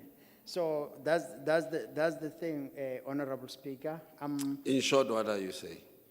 In short, what I'm saying is that the numbering on the list of responses on my screen does not sync with the numbering of the document, the questions that were sent, because in seeking responses in the department, the numbering changed, and that's what created a challenge for me earlier. Still, I'm confused. What are you saying? I'm requesting time to submit the corrected version, yes. Yes. Yes, That's what you should have said. Look, you're explaining all that, and all that you say, I'm requesting time to sort this mess up. That's what you are saying. So the numbering, Honorable Yes, Speaker. yes. The first time, we gave you the time to sort it out. Yes. Because you said we must give you a few minutes to sort it out. How much do you need now? 25 minutes. I'll submit by Monday, Honorable Speaker. Well,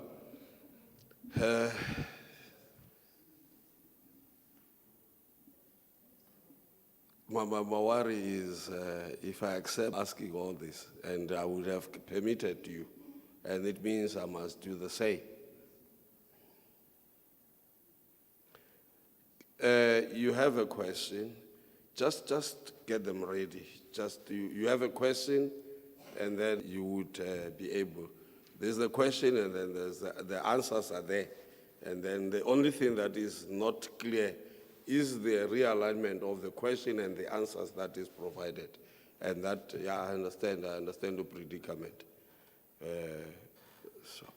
In the meantime, whilst the MEC is still dealing with that, let's go to question that will mean up until 40 something.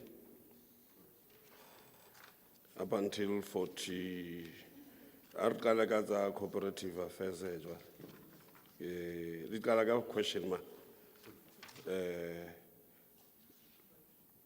45. Question 45. Secretary shall read question 45. Don't read the question. Yeah, record it. Yes, please. Question 45, Honorable D. McKay, DA, asks the Honorable MEC responsible for COCTA, Mr. T. Mukwe. Ndade Mukwe. Thank you very much, Speaker. We have not, the Honorable McKay asks parity to the Mayor and the Speaker. Based on the information that we will receive, we will then, Speaker, take or decide on the best option to take. We're at the stage where we're seeking to extract information. And I must indicate that some of the information we're seeking, it relates to the affected personnel even from the point or the time when they assumed employment in the municipality and legal firm associated with the ANC. Then if a member really has got an information in relation to that, including those of the MMC, that is alleged on the Orex solar project, are all the issues that we are seeking information from the municipality about. It's quite a long list. The Human Settlement Department has written a letter to Machabeng in relation to the 62 million rand that is with them.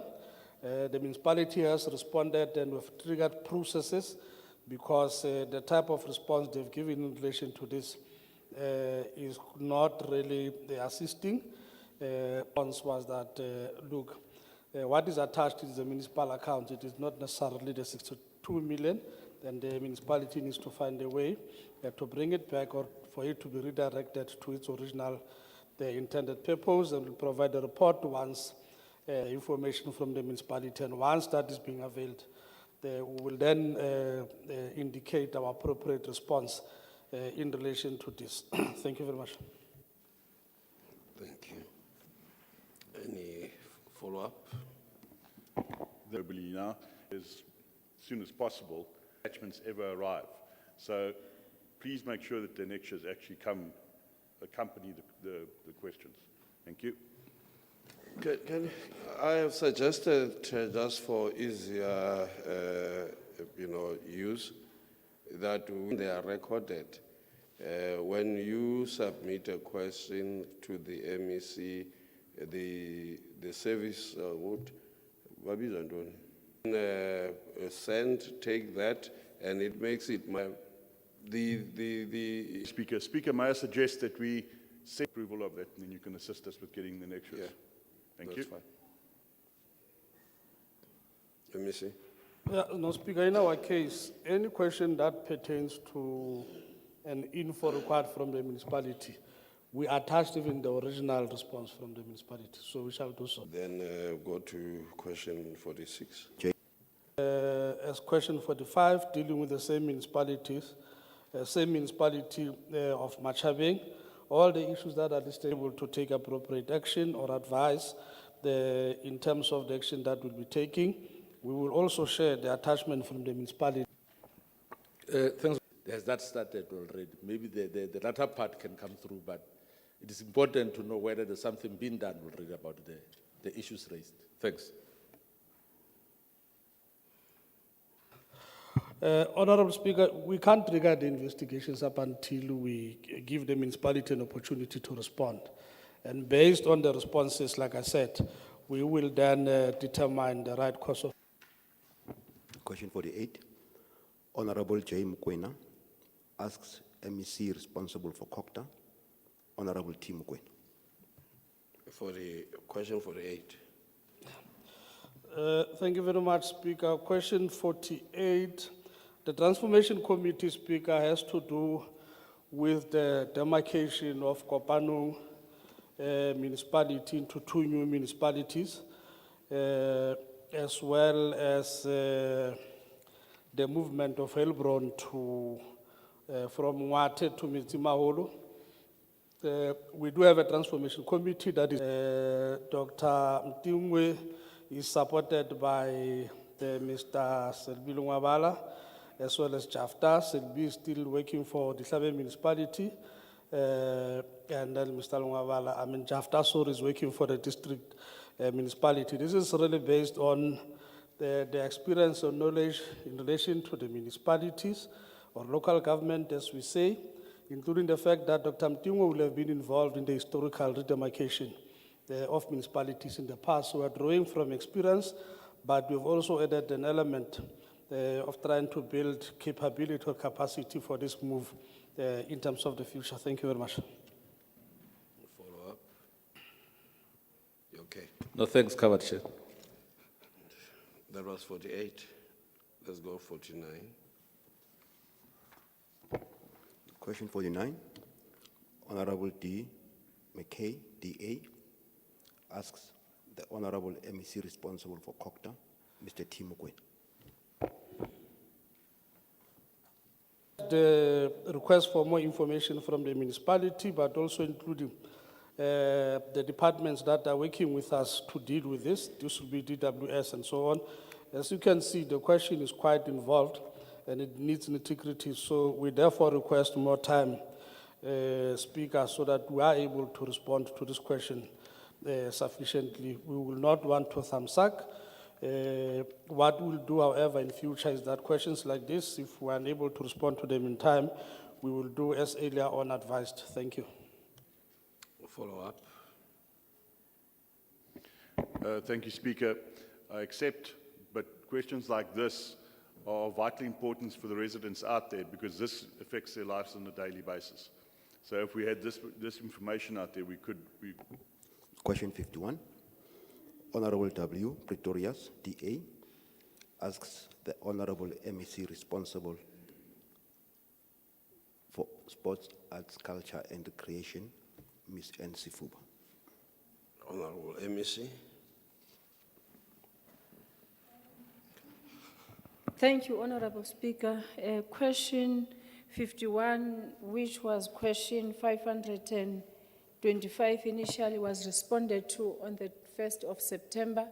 And yesterday, inquiries were made, and I was told that the matter was resolved, that the question has been answered, has been responded to. Ngiyakuva mina ngihleli apha ndinombuzo. Funeka uphendule.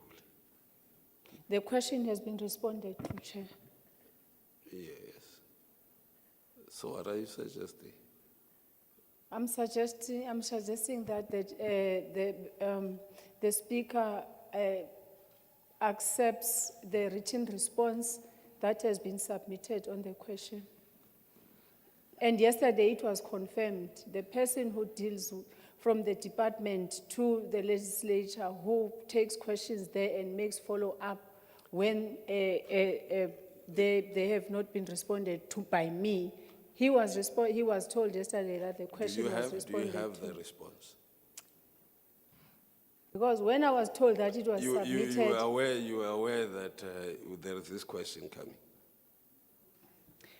Speaker, yesterday I was told that the matter of that question was resolved. That is when I did not bother to bring that response here. Because yesterday, after the inquiries that were made, and I'm told that there was a meeting of MLOs, of PLOs, and then this question was resolved. And then I did not bother to bring that response here because I was reported that the question has been responded to, has been submitted. And I know that it was brought to me. Okay. Yes. Next time, even if you get that, if there's a question that you must respond to, you must come ready. Noted, Speaker. In case there is that miscommunication. Dr. Pretorius and Honorable Pretorius. Thank you very much, Speaker. Speaker, it was a very simple question. It was, I requested the research report from the University of the Free State of 2015 regarding Makufe. So I'm not sure why it was such a struggle to just answer that. Should be a report that the department has readily available and which I've now sourced internally. Yeah, it's a very easy thing. And I want to just implore what my colleagues have said, there's no point in us receiving answers that refer to annexures. To my mind, if an answer is received, your office, Speaker, Honourable. I thought that we have passed that one. Yes, but they must mark it as unanswered. If there's no annexure, it must be marked as unanswered. I agree, you are Thank you, repeating exactly what we said earlier.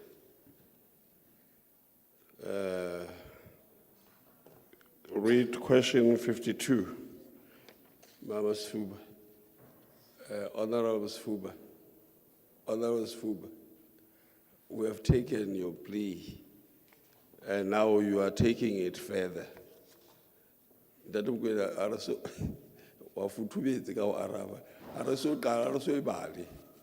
50.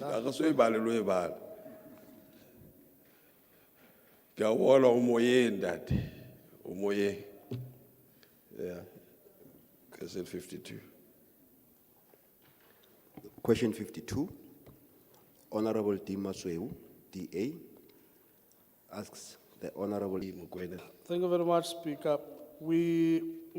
In our case, Speaker, we deal with the water boards in the same manner as we are dealing with the debt owed to ESCOM.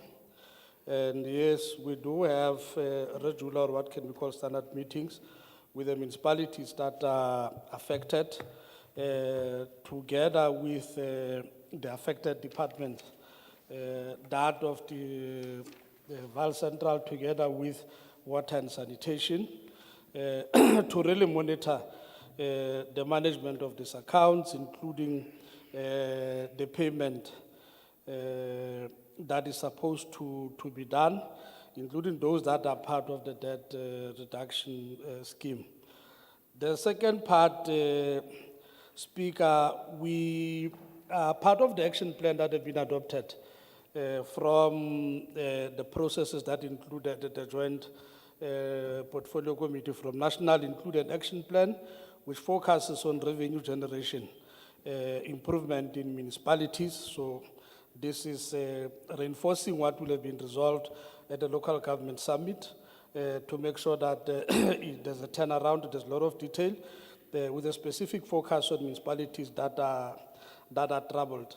The equitable shares being used by National Treasury together with ESCOM as well as DWS to make sure that those municipalities that are battling with their accounts, a portion of the equitable share is released, and upon receipt, then they are required to pay the third parties, your SARS, your pension funds, and so on.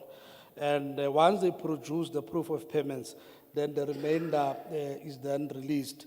We can indicate that a number of challenged municipalities, if I can flag them, which would have been Mafube, Nala, Kopanong, and as well as Machabeng. Most of these are now also having a standing agreement with the pension funds, and they have begun to service them as part of the agreements that will have been reached using the method of withholding the equitable share. Thank you very much. Honourable Member.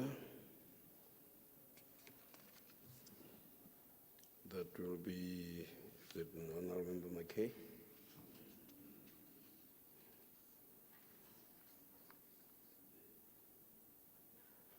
There you fight. Yes, sorry, Speaker, Mr. Speaker. You've got, we were dealing with question 52 now. Are we dealing with question 53? You were reading Honourable Masu's. Oh, that was Masu.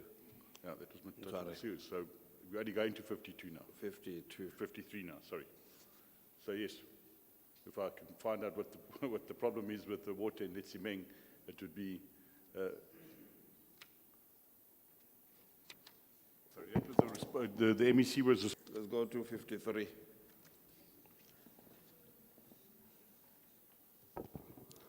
Honorable D. McKay, DA, asks the Honorable MEC responsible for COCTA and HS, Mr. Tim Gwen.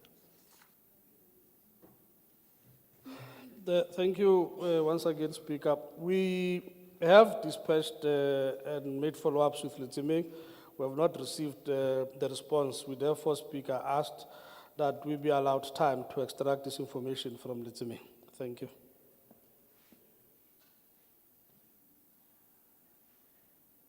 I'll await the report. Thank you.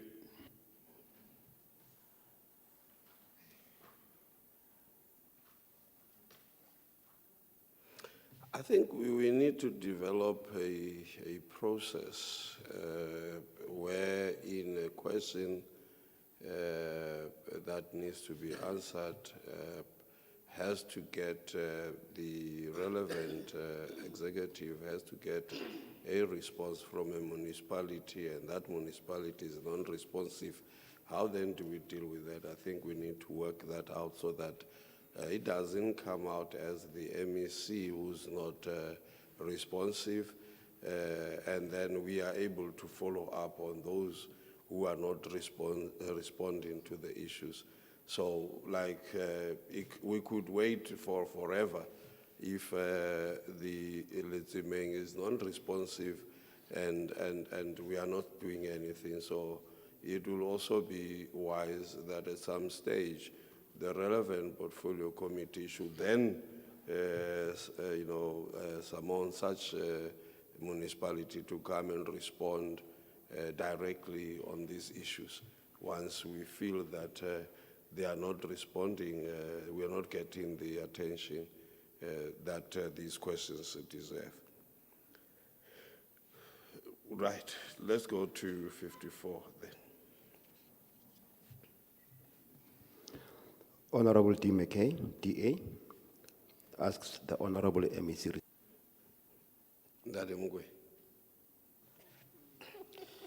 You're laughing. Thank you very much, Speaker. Madam Min was being forwarded to be the CFO in Maluta Pofuk, acting CFO.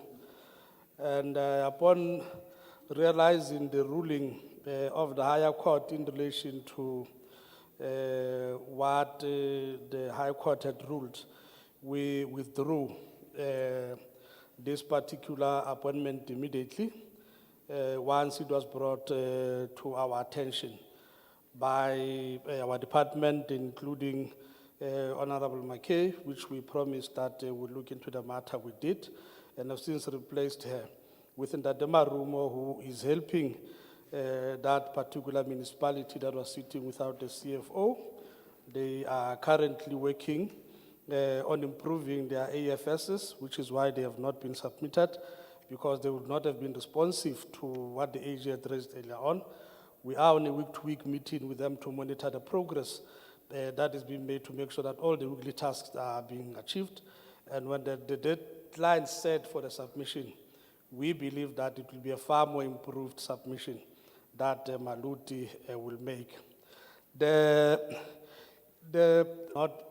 Is not the block, and like I said, at the time when we were trying to send her here, she is currently the head, acting head of the interventions unit in the department. The matter pertains to what will have happened when she was in agriculture, not necessarily at the level of COCTA, and as a result, there's no relevance between the two. The Superior Court says, then should advised by State Security. Thank you very much. Honorable McKay. Thank you, Speaker. Unfortunately, it doesn't quite answer the question asked. The question asked, how does that, her charges, affect her current position?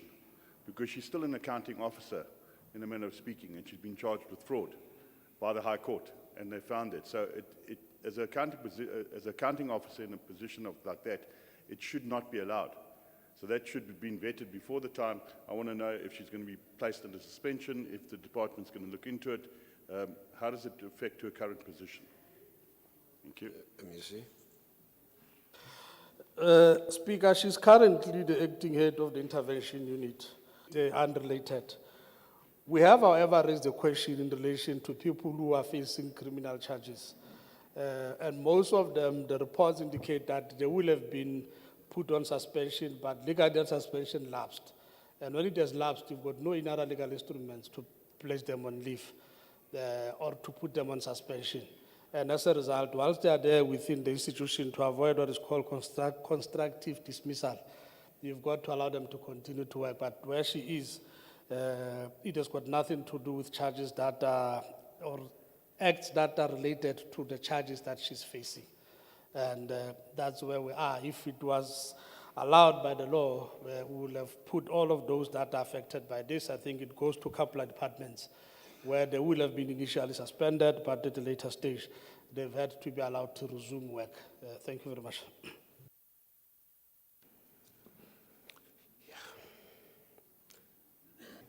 Because question 55 goes to the MEC, and he's still sorting out that mess. So 57. Question 57. Honorable D. McKay, DA, asks the Honorable MEC responsible for COCTA and HS, Mr. Tim Kwe. MEC? MEC Mukwe, when I got energy usually is going down. The other time it was very up. Every question asked is zipping, it's taking a lot of energy. I was a little follow, jolo gala guape. Speaker, thank you very much. No, Speaker, Mafube, we are working quite closely with this municipality in what we call a hands-on intervention to turn the situation around. We've mobilized a team of all departments, both in the province and national, that are playing in that particular space.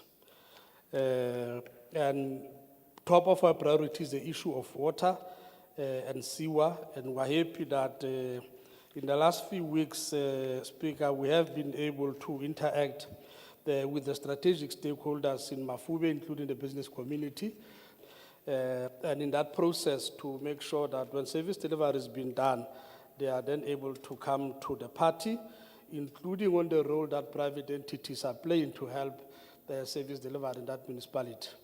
We have further consolidated efforts in relation to what was launched, like I said, with the district in terms of the villas wastewater treatment plant, the replacement of a sewer pipe that was helping us to completely eliminate sewer leakage into the river, as well as the borehole in Dwelling to try to really mitigate the challenges of water. So the work is going on. We are going back there with the deputy administration towards citizenry raising. She's well equipped with the knowledge of turning around municipalities of that nature and the level of service delivery currently.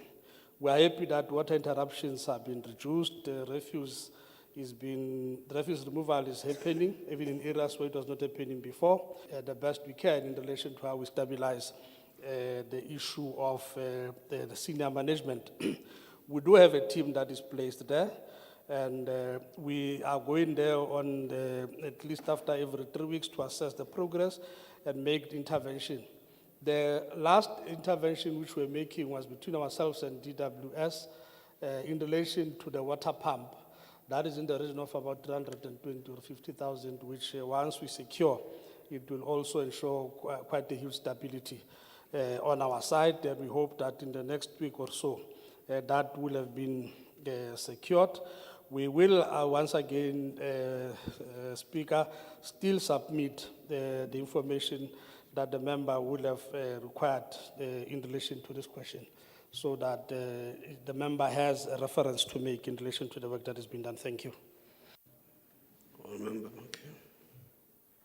Thank you, Mr. Speaker. Mr. Speaker, through you to the MEC, I'm surprised to say that you're happy with the senior management because the same acting MM singularly took a decision not to adhere to the direct instructions that you offered to ring-fence salaries. So if she's not listening to your advice and she's not ring-fencing the salaries and she unilaterally singularity takes decisions to pay out money, despite a special council meeting which was sitting on the 16th of September, it wasn't approved by council, it wasn't approved by you. She unilaterally decides what she wants to do. So my question is, I think you should make it a little bit faster than 3 weeks and go and intervene a bit sooner. Thank you. MEC? We know that, and we'll make follow-up, Speaker.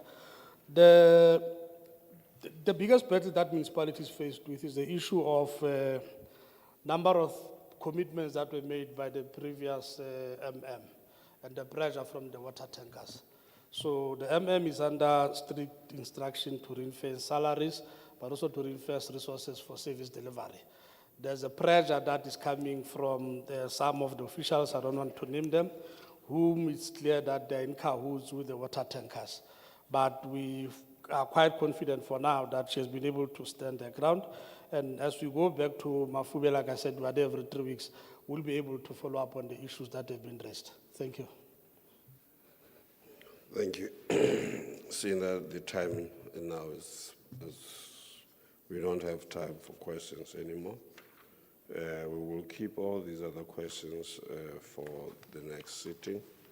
But what we're going to do, we'd request that all the people who have asked, the parties who have asked questions, and then there are annexes that are referred to, and those are not there, should actually indicate likewise to the office of the Speaker, and the office of the Speaker should make the necessary follow-up. And then all the questions that have been responded to here today, we would want to get the report, and I would really would like to get this information by end of business on Tuesday, and we will not go back to members. We hope that this is taken serious.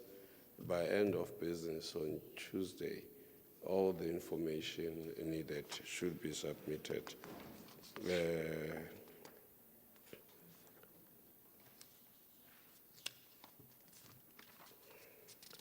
And then I'll wait for the annexes, the questions that had annexes. We now proceed to motion. The Secretary shall read the motion. That leave be granted for the House to approve extended leave of absence for Honorable Tapelo David Masweu of the Democratic Alliance from all sittings of the House and from any other forum of which he is a member in terms of Rule 27 of the Standing Rules and Orders of the Free State Legislature due to ill health, and that such leave be granted until he is fit to resume his duties in accordance with the advice of his health practitioner. Honourable Leach. Thank you, Honourable Speaker. We would like to propose this motion to be adopted by the House, please. Any discussion? Any objection?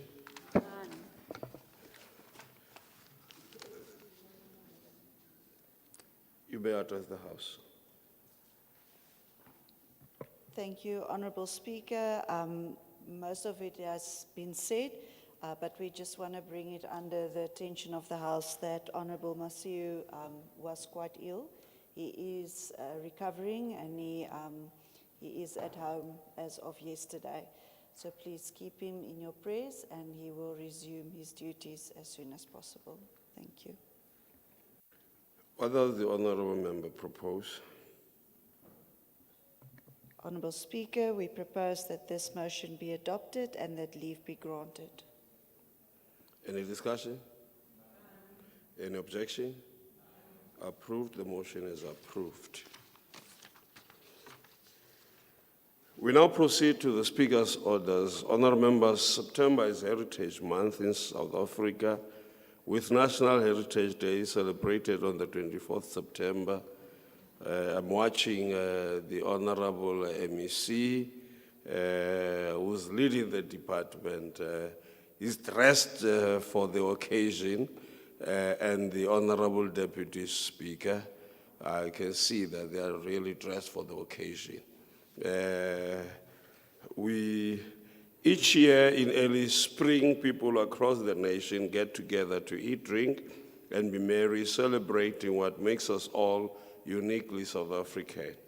Heritage Day was declared a public holiday in 1996, and since then, the 24th of September has been a day that encourages us to celebrate our cultural traditions, communities, and heritage. I now call upon honourable members to resume the debate. Mabuya, Honourable Member Dr. Mabuya.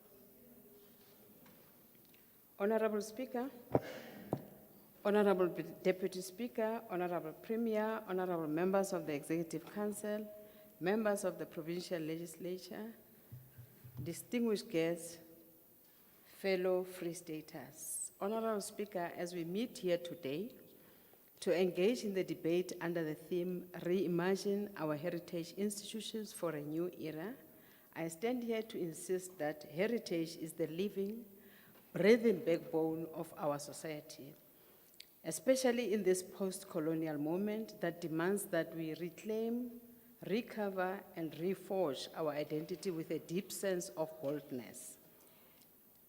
Let me begin with a bold truth. Our heritage is not optional. It is essential. Honorable Speaker, allow me also to reflect on the words of the late former Premier of the Free State, Mewinki Direko, who's our essence. But to embrace it is to affirm our dignity and humanity, close quote. These words remain deeply instructive as they remind us that culture is the foundation of our dignity, a compass for our values, and a source of strength in times of uncertainty. Therefore, to forget our heritage is to erase the map that guides us home. To misunderstand our heritage is to misstep in every policy we make. Every school curriculum we design, every plan we lay for cities and rural towns, heritage is not nostalgia, it is power.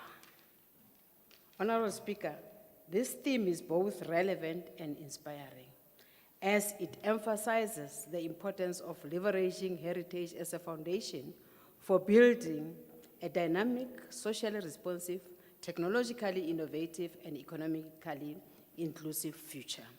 It calls upon us to rethink how we preserve, how we teach, how we promote culture in the face of a rapidly changing world. Honorable Speaker, today culture is more diverse and fluid than ever before.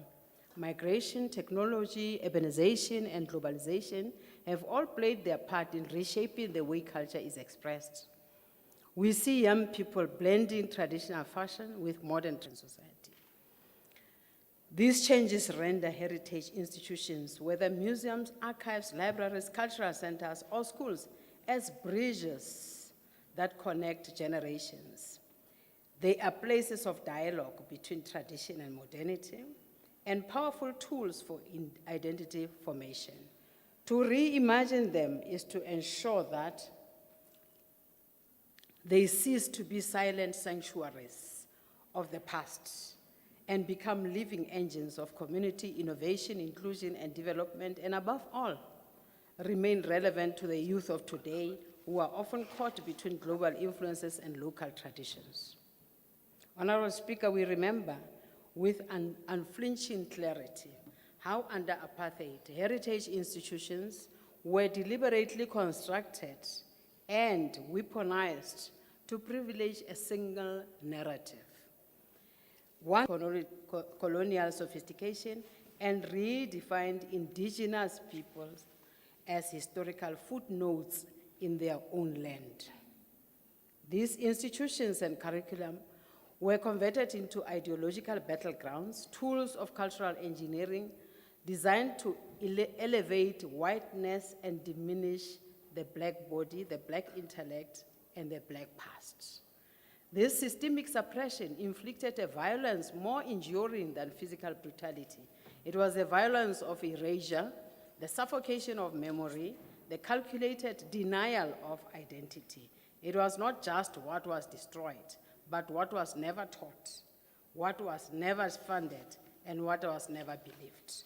Dr. Chancellor Williams, epistemic genocide, when he wrote, I quote, "For no matter what the factual data were, all the books written about blacks by their conquerors reflected the conquerors' viewpoints," close quote. That one sentence peels away centuries of distortion, confronting us with the core truth that we have inherited a history curated not for our liberation, but for our continued marginalization.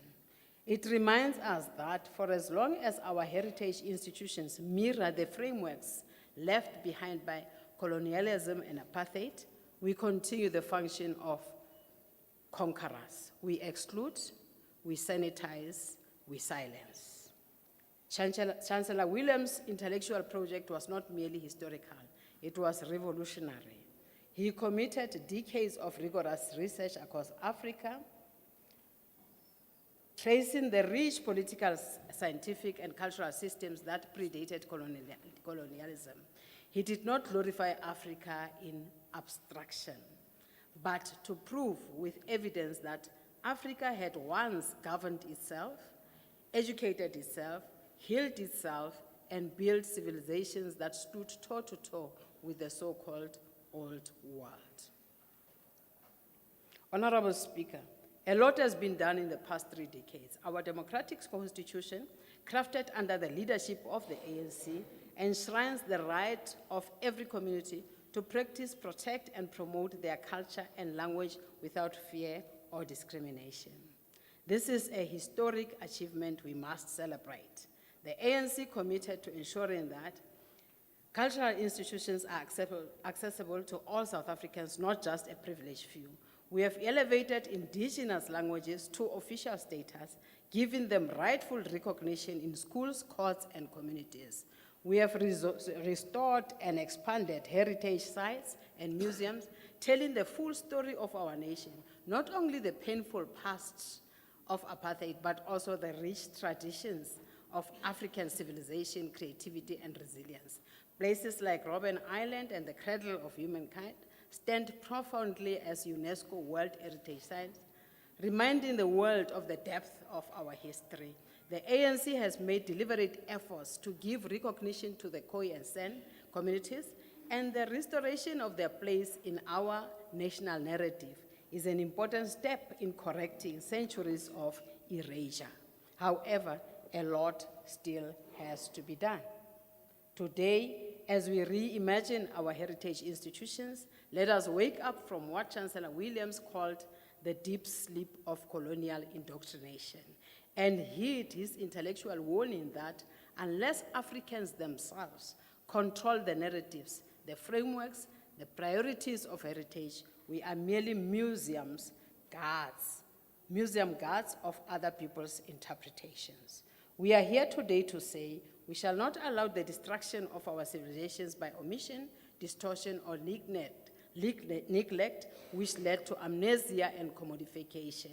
We shall not permit commodification where heritage is packaged for tourism, but divorced from local meaning. We shall not allow simple display of artifacts without explaining cognition, the birth of modern behavior, the way societies before colonialism, our rituals, our science, our architecture, our knowledge of the earth and cosmos are dismissed as primitive or pushed to the margins. We must reclaim them, restore them, and reintegrate them into the buoyant, complex, creative history. Honorable Speaker, what is expected of us in the education sector, for instance, is not so much the construction of buildings and museums, so that we use these institutions as active laboratories of participation and dialogue, as educational sites of our heritage, and to leverage heritage as a foundation of building a dynamic, socially responsive, technologically innovative, and economically inclusive future.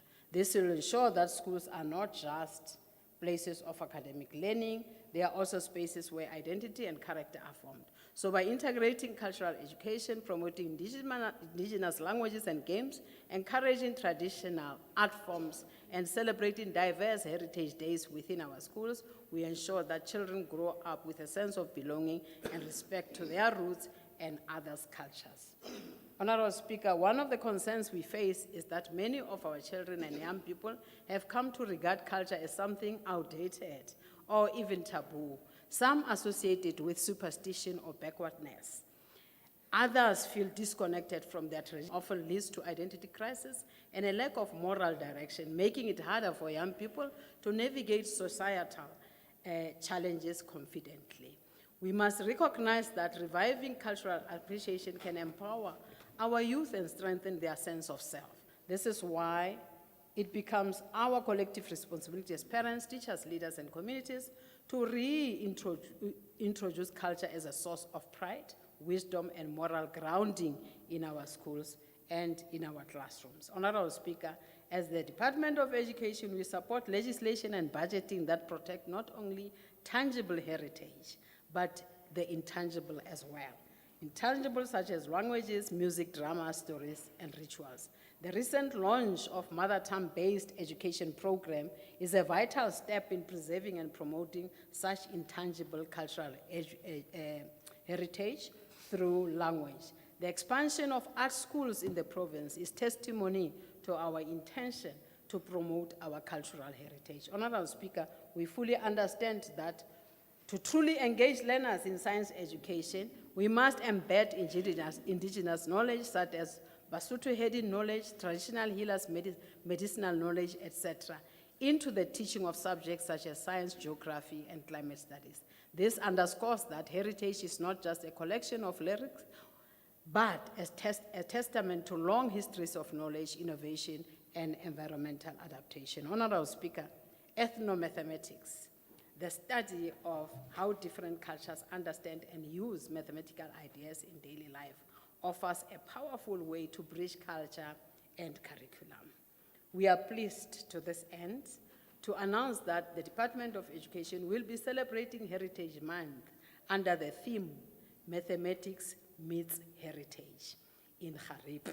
This is where we will be showcasing the rich mathematics that is embedded in our own indigenous games, in our African artifacts, architecture and designs, history of mathematics, etc., to reclaim mathematics as our heritage. And for example, the intricate patterns of Basotho attires, house paintings, and beadwork in South Africa demonstrate real-world applications of geometry, symmetry, ratios, and transformations. Embedded in our indigenous games such as your diketo, your malepa, your murabaraba, and your khati, there we will showcase how rich mathematics is embedded in these games. By exploring such practices, learners see that mathematics is not only universal, but deeply rooted in cultural and creative expression. Honorable Speaker, I call upon all of us here to commit to this theme. Let us not merely honor this theme. Let us enact it.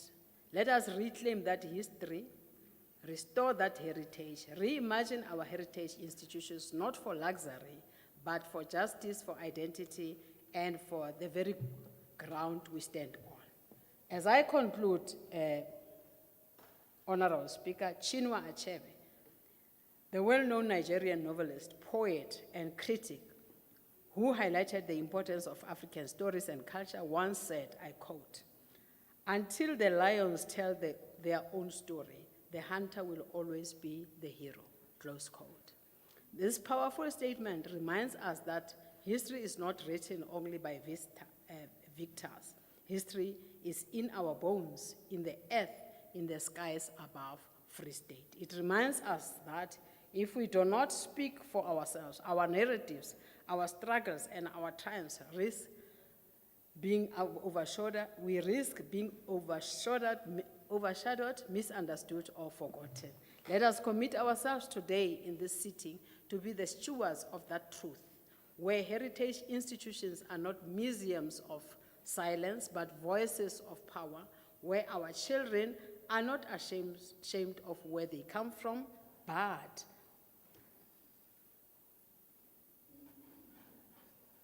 they are not ashamed of where they come from, but empowered by what they can relate to, what they know, or what they can do. I thank you all.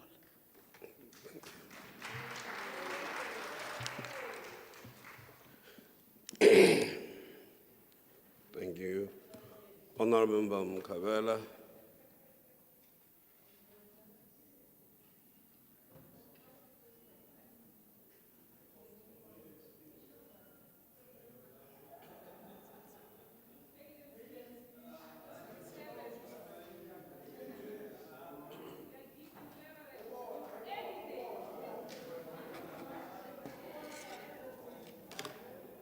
Thank you, Honorable Speaker, once more, and the community of the Free State at large.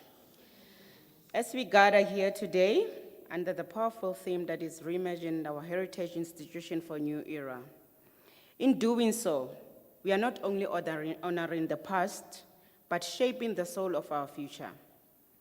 Malcolm X once said, and I quote, "Cultural legacies are powerful forces. They have deep roots and long lives," unquote. These legacies are modern artifacts in a museum or records in an archive. They are the living memory of who we are. They remind us of our institutions and the living vessels that meant to carry out our stories, our struggle, and our triumph in tomorrow. Marcus Garvey warned us by saying, and I quote, "A people without a knowledge of their past history, origin, and culture is like a tree without roots," unquote. Our heritage institutions are the roots that grounds us. Without them, we risk becoming an attric valuable and forgetting sacrifices that gave us freedom.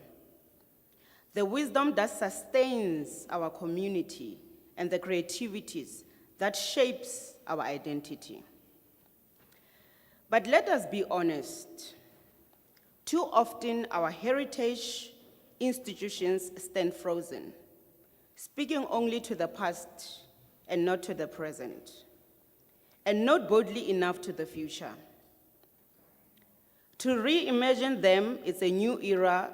It is to open the doors wider and to make them spaces where young people do not only observe history, but to participate in it, where digital technology connects oral tradition to virtual reality, where local communities see themselves reflected not distant patriots, but dynamic storytelling that affirms their dignity of today. Chinua Achebe, a feminist and novelist from Nigeria, once said, and I quote, "The greatness of a nation lies in the fidelity of its heritage," unquote. But fidelity does not mean preservation alone. It means innovation noted in memory. Speaker, as I conclude, let us rise to the task of reimagining. Let us envision the museums that are also spaces of creation, archives, that are also classrooms, monuments that are not just stone, but the space of gathering dialogue and healing.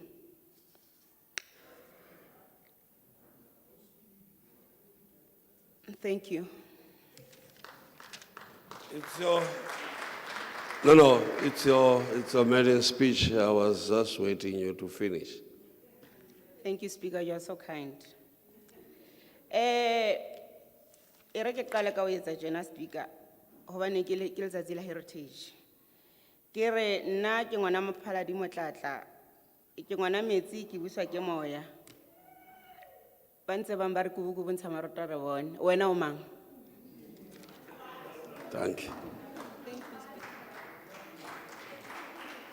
Thank you very much. Tatu Foko. Ubalile Foko. Okay. Honorable Tute.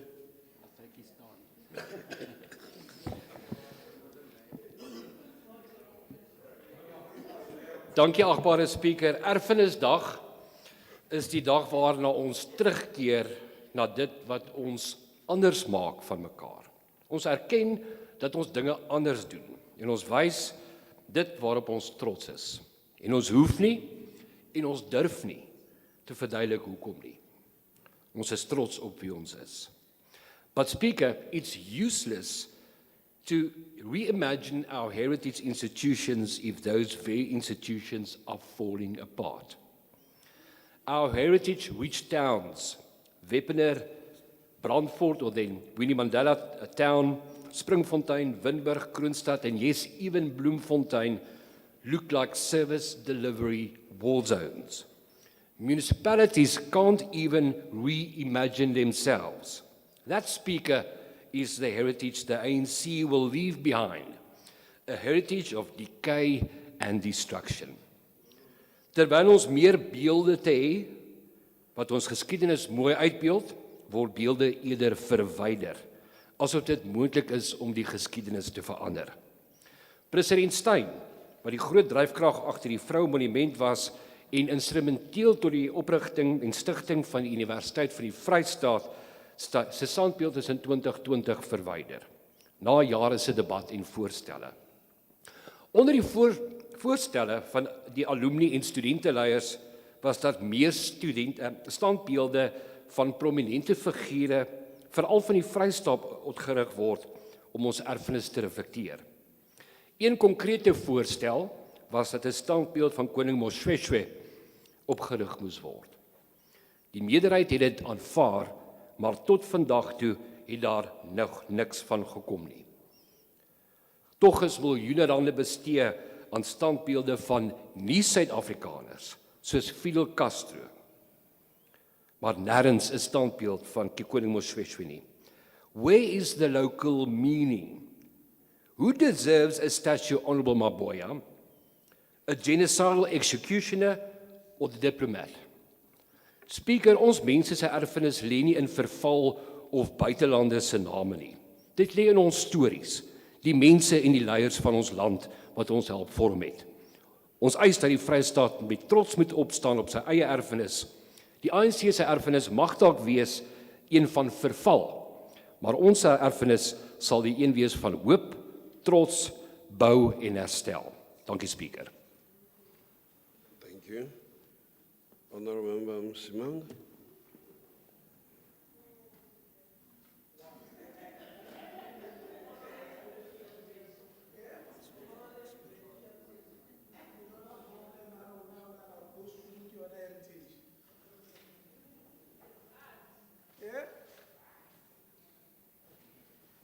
Yeah, that's why Safisli Moria. Honorable Speaker, can I be protected, Honorable Speaker? You are protected.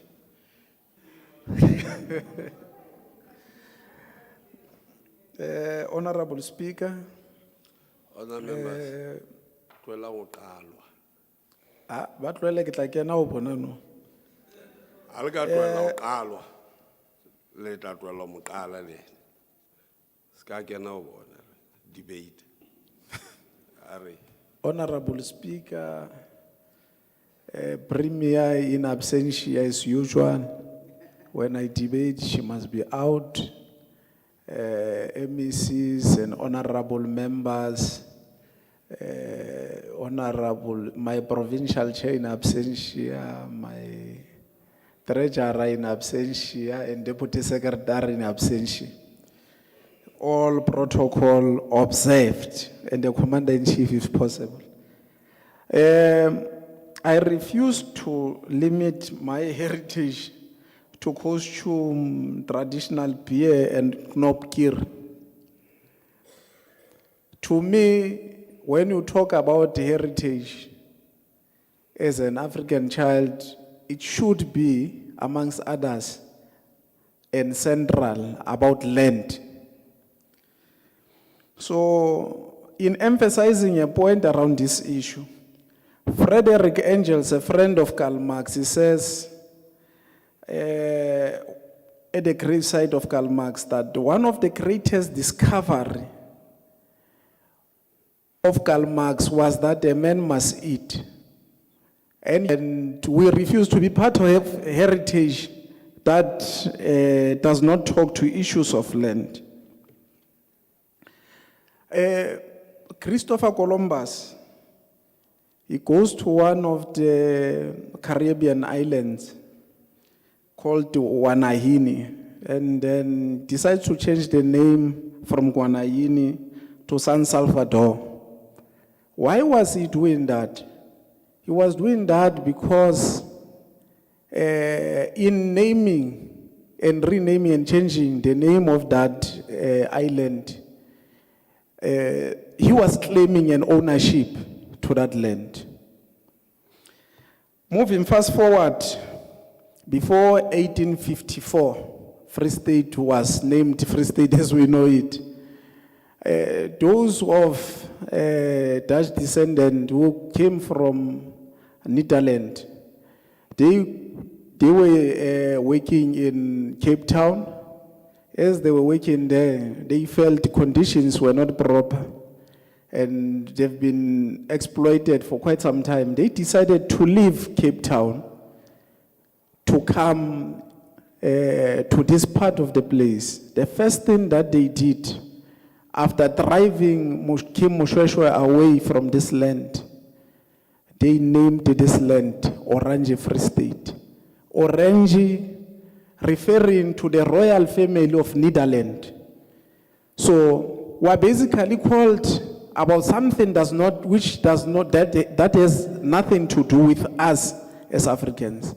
So in moving forward, what we must do as collective leadership, as part of claiming heritage and ensuring that we leave proper heritage for generations to come, we must start renaming, including the province, towns around Free State, after ourselves, so that we are able to accept ourselves, so that we are able to embrace this heritage as a collective. I will make an example. When you go to Kroonstad, it remained named after a horse of Sarel Silas. And because ANC does not look into this thing critically, it just embraced it, Barake Mokhaga, not knowing those who named that, they were referring to a horse of Sarel Silas. So we cannot have such names. While we have so many heroes and heroines of our struggle. You have Fixberg, you have Senegal. Those two generals were generals that made it a point that Bajael Magolokwe up until Morena Witsia Balela Garaleha. We cannot claim such and say it's our heritage. If it's a heritage, really is always reminding us of our painful past and will not allow to have such a heritage. So these are some of the things that we must change. But what is even worse is when some of these names are playing a dominant role while our names, even though are in majority, continue to play a subservient role. It becomes a problem. Let me make an example. What am I saying when I refer to that? When you come from Joburg, you come to Brantford. As you approach, you'll be met by road signs that say Brantford, Brantford, Brantford, Brantford. And then only when you arrive there, you will meet Majomasu. But in Majomasu, that's where the majority of population is living in. But the minority is living in town, but the town is named after those who are in minority. As if it's not enough, President Brandt are part of those who were chasing Bomushweshwe up until Baya ko Qilwane, balokena ko Thabeng tsa Qilwane. So we need to change that such that we are able to embrace our heritage as a collective thing that we must embrace as a collective. But we will not be proud of our heritage. Economically, our people have to be empowered.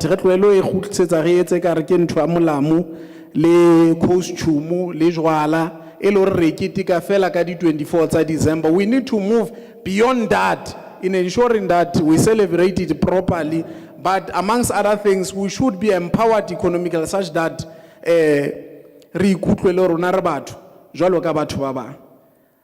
I'm sure all of us will agree, as I'm calling that we must rename Free State such that we become proud of.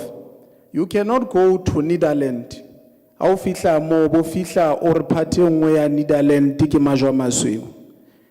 It will you will feel that there's disjuncture. And if there's disjuncture in naming such towns after hours, while we are not living there, obviously it should become more automatically when you come to South Africa.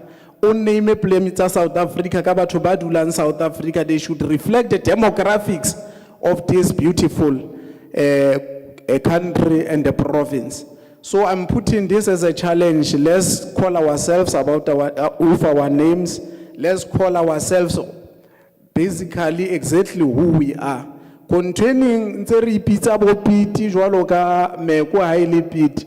will not help. It only serves to energize the ancestors. The fields of the Rimland in the north to the wide open spaces of the Gariep in the south, the breathtaking mountains of the eastern Free State, and the breadbasket that is the western Free State, filled with miles and miles of grain fields. I stand in awe of the natural beauty of the Free State, the wide open spaces, the magnificent blue skies, and the friendly people who reside under it.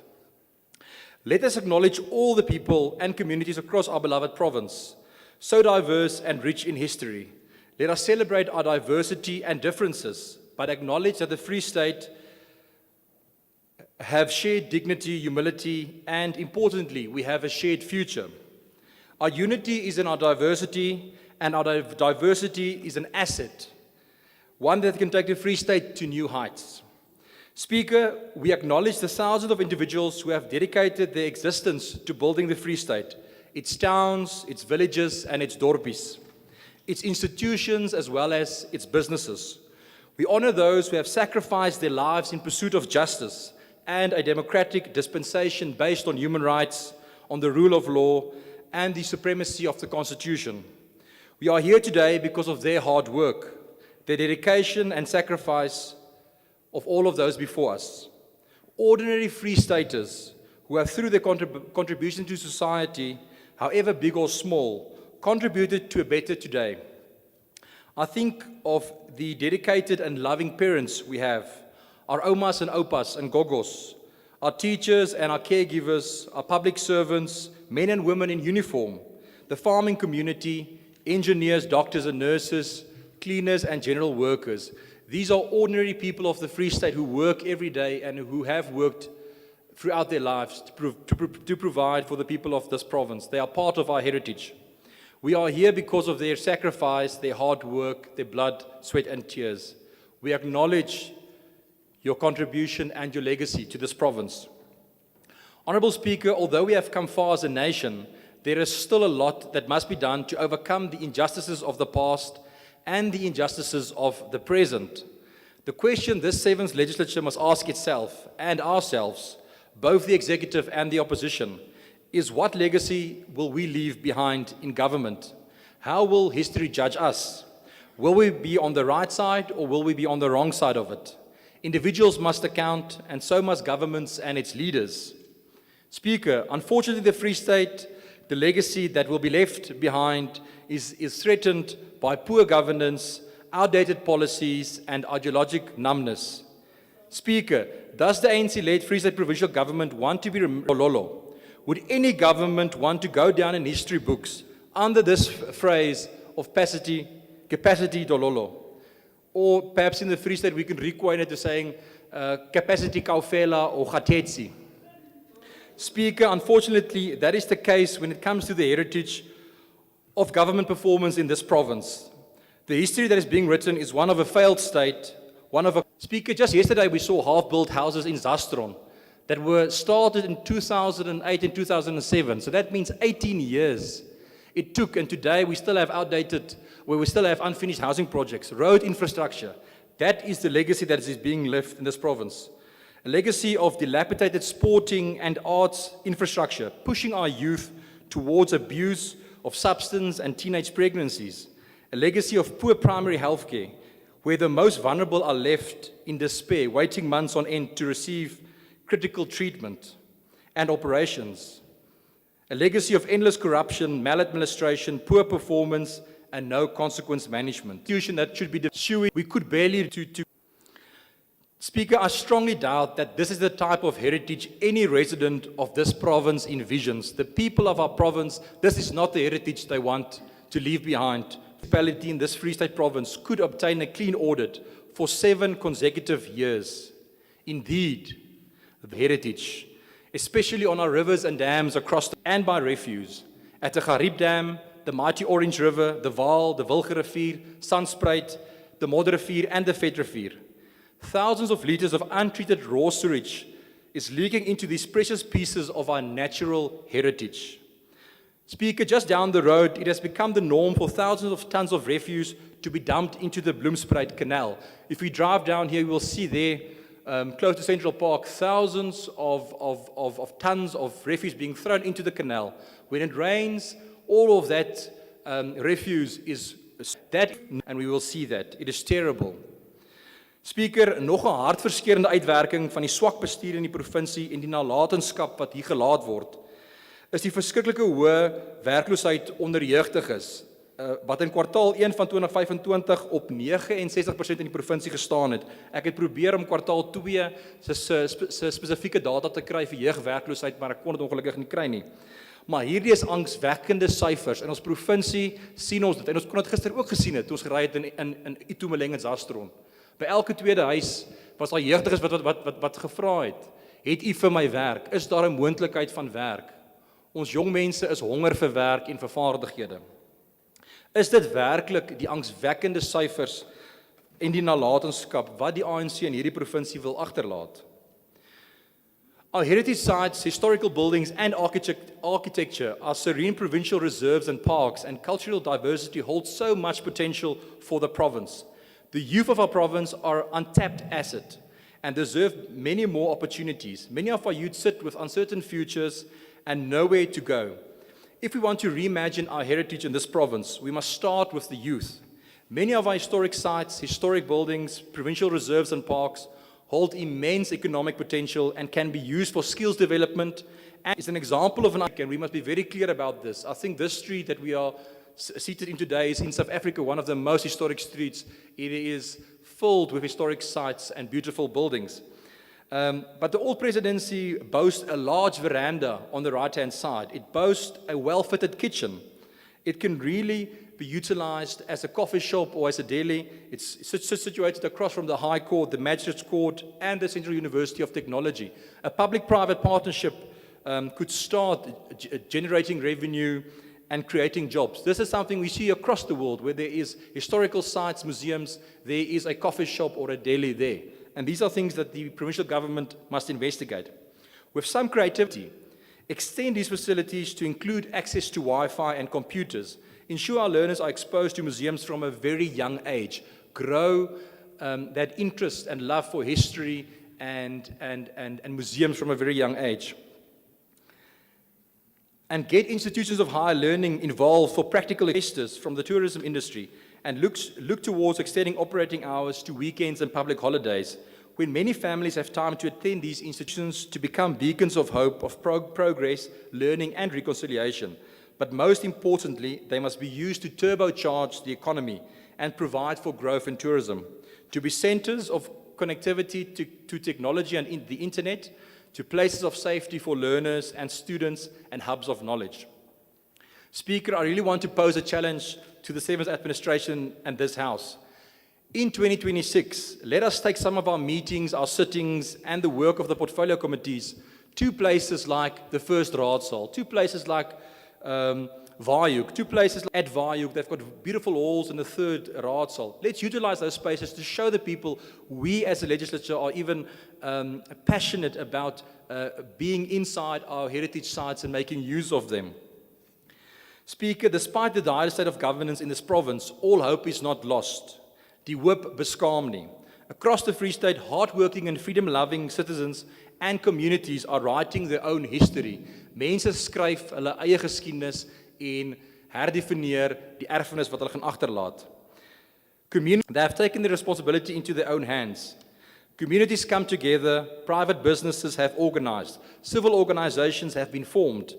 Within their across the province have formed formal structures to uplift their communities due to continued failure of local ANC governments.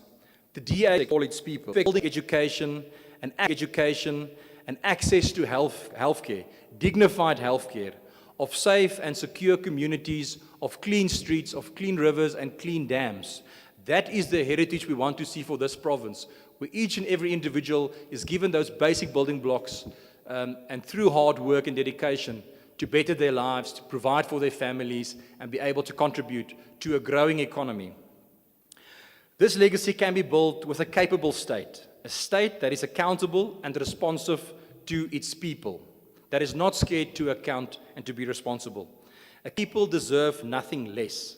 The challenge in creating the prosperous heritage is for the builders in the province, the builders in the Free State, to take hands and to, for once and for all, get rid of the breakers. Speaker, in the past, the ANC-led government brought load shedding to the people of this province and to South Africa. And load shedding created death and destruction. Speaker, it is then time for the voters to also bring load shedding to the ANC and to turn the power off come 2026.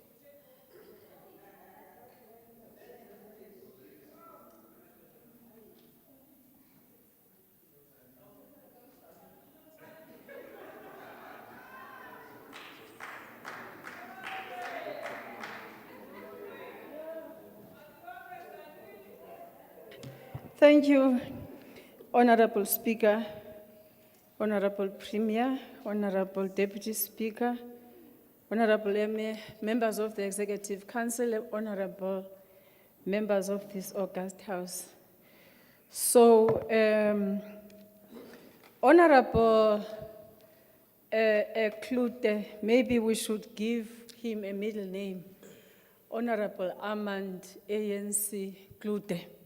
Because whenever he opens his mouth, ANC. And I was impressed that we make sure that we live up to this theme that has been proposed, reimagining heritage institutions for a new era. But you did not disappoint shame, DA Dololo Party. You then started to highlight what we know as your legacy of people who have unfinished houses that are built by this government. At least the government is that for these finished houses, you do get responses. And now and then, you are responded to the fact that the Executive Council is dealing with those issues. But one thing is important is that people have houses today, unlike in the past. You also, that is the heritage, at least this government is using the revenue that this country has to spread it amongst all the population of South Africa to make sure that people get clean water. We used to drink water from the dams. That is not our legacy, it is your legacy. But Honorable Speaker, but Honorable Jankelson, when you stand here and debate, we don't talk back. We don't talk back. You must swallow it, swallow the truth, as we swallow the lies that you bring to this podium. Speaker, I stand today at the threshold of possibility. Behind us lies a complex tapestry of memory. Some threads golden with triumph, others darkened by pain, many simply forgotten or deliberate imperative. From the British Museum to the Smithsonian, from our own Iziko museums to community heritage sites across Africa, institutions worldwide are grappling with the same fundamental question: whose stories do we tell and how do we tell them? The Battle of Blood River, with its two separate museums, presenting Afrikaner and Amazulu perspectives on the same battlefield, is not an anomaly but a mirror that reflects our national condition, heritage. But the truth is that transformation demands something far more radical and far more honest. We must move from being custodians of static collections of becoming facilitators of living dialogue. This calls for the courage to acknowledge that our institutions carry skeletons in the cupboard. The human remains, once taken in the name of false science, the artifacts seized through colonial conquest, and the systems of classification designed to uphold apartheid. These truths are not easy to face, yet we cannot hope to build an inclusive and compassionate future on a foundation of silence and unacknowledged pain. Our 2025 heritage theme is, and I quote, "Reimagine our heritage institutions for a new era," which encourages the evolution of heritage sites into engines of innovation, inclusion, and community development rather than just custodians of the past. The theme also has a strong focus on celebrating the forward future.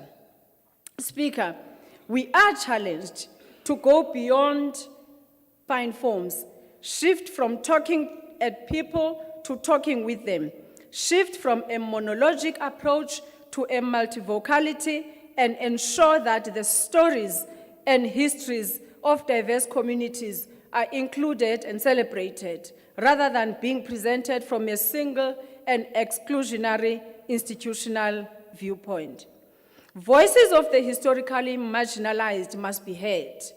Biased, that is one thing I agree with you on, Honorable Msimang. The voices of the historically marginalized people must be heard. Biased historical and anthropological narratives must be defeated. Passivity reception must be turned into active engagements, and critical framework for questioning and breaking down singular authoritative narratives must be our norm. Honorable Speaker, our Deputy President, Paul Mashatile, has directed that our institutions must become platforms where multiple, sometimes conflicting perspectives can coexist and engage. I quote as he said, "These spaces must become beacons of possibility, places of cultural diplomacy, inclusivity, and intergenerational conversation," close quote. Honorable members, this direct empathy and the kind of difficult conversations democracy requires. It means we must shift from being sole custodians of knowledge to partners with communities in the work of memory. This includes the repatriation of human remains and sacred objects, the recognition of traditional custodianship frameworks, and the acknowledgement that expertise resides not only in academic degrees, but in lived experience and intergenerational knowledge. Our institution must see their mission as therapeutic, contributing to social healing while celebrating resilience and resistance. Honorable Speaker, post-apartheid heritage policies' emphasis on liberation heritage is not merely about commemorating past struggles, but about understanding heritage as a tool for an ongoing transformation and economic development. Our institutions must see their mission as therapeutic, contributing to social healing while celebrating resilience and resistance. Heritage must be accessible beyond physical walls. Ethical digital platforms must democratize access to collections while preserving fragile materials and ensure that communities benefit from the sharing of their cultural heritage rather than experiencing it as another form of exploitation. Honorable members, this transformation will not be easy. We will face resource constraints, institutional inertia, and the ever-present risk ones. The state's prioritization of liberation heritage, while crucial, must remain connected to grassroots memory work to avoid becoming another top-down composition. Heritage institutions that speak only to the past while remaining irrelevant to the future. Museums that young people avoid because they see nothing of themselves reflected in their displays. Archives that preserve the documents of power while ignoring the voices of resistance and resilience. We must bring and consider alternative to this. Honorable Speaker, imagine walking into a heritage institution where history breathes, where the past converses with the present, where a young person can encounter not just the struggle of the previous generations, but the seeds of their own possibility. Imagine spaces where our museums, community-driven memory work becomes a model, not an exception, where indigenous knowledge systems are not curiosities to be preserved, but living practices to be celebrated and learned from. This is not a utopian dream, but an achievable transformation if we have the courage to pursue it. Honorable members, let's call upon heritage leaders, policy makers, which is ourselves, and doing the hard work of transformation. Let us demand that our public spaces tell the full, complex story of us become the foundation of collaborative futures, where the very fact of our complexity becomes a source of strength rather than a division. I submit that reimagining our heritage institution is fundamentally about Thank you, Honorable. a member to have a right to say yes or no. What Dololo? We are dealing with your past. We are dealing with your past here. You must accept that. And it's with your past here. You must accept that. And it's going to take time to get there. You must accept that. It is the honest man. Now you count years, only 30, and expect us to deal with the mess that you left us over 300 years. It's not right. Allow me to debate. I submit that reimagining our heritage institutions is fundamentally about reimagining democracy itself. It is about creating spaces where all voices can be heard, where difficult truths can be faced, where the work of reconciliation is that teach not just what to remember, but how to remember with honesty, with empathy, with the understanding that the future is watching of foreign occupation should be upheld. This statement highlights the ethical and political foundations of restitution debates.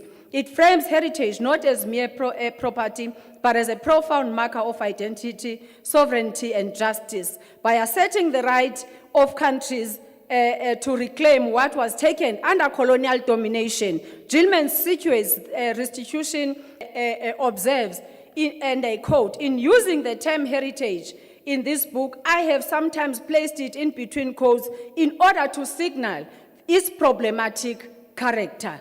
Hence, we've heard on this podium. Here, Brett reminds us that the very concept of heritage is contested distance, drawing attention to the ways in which heritage can be selectively defined, politicized, and even manipulated, rather than assuming heritage is a fixed or neutral category. Brett encourages readers to interrogate its constructed nature and the power relations that shape its meaning. Honorable Speaker, we bring before this House 4 pillars: multivocality over monologue, community partnership over institutional authority, liberation heritage as a living practice, digital democracy and ethical access. I thank you.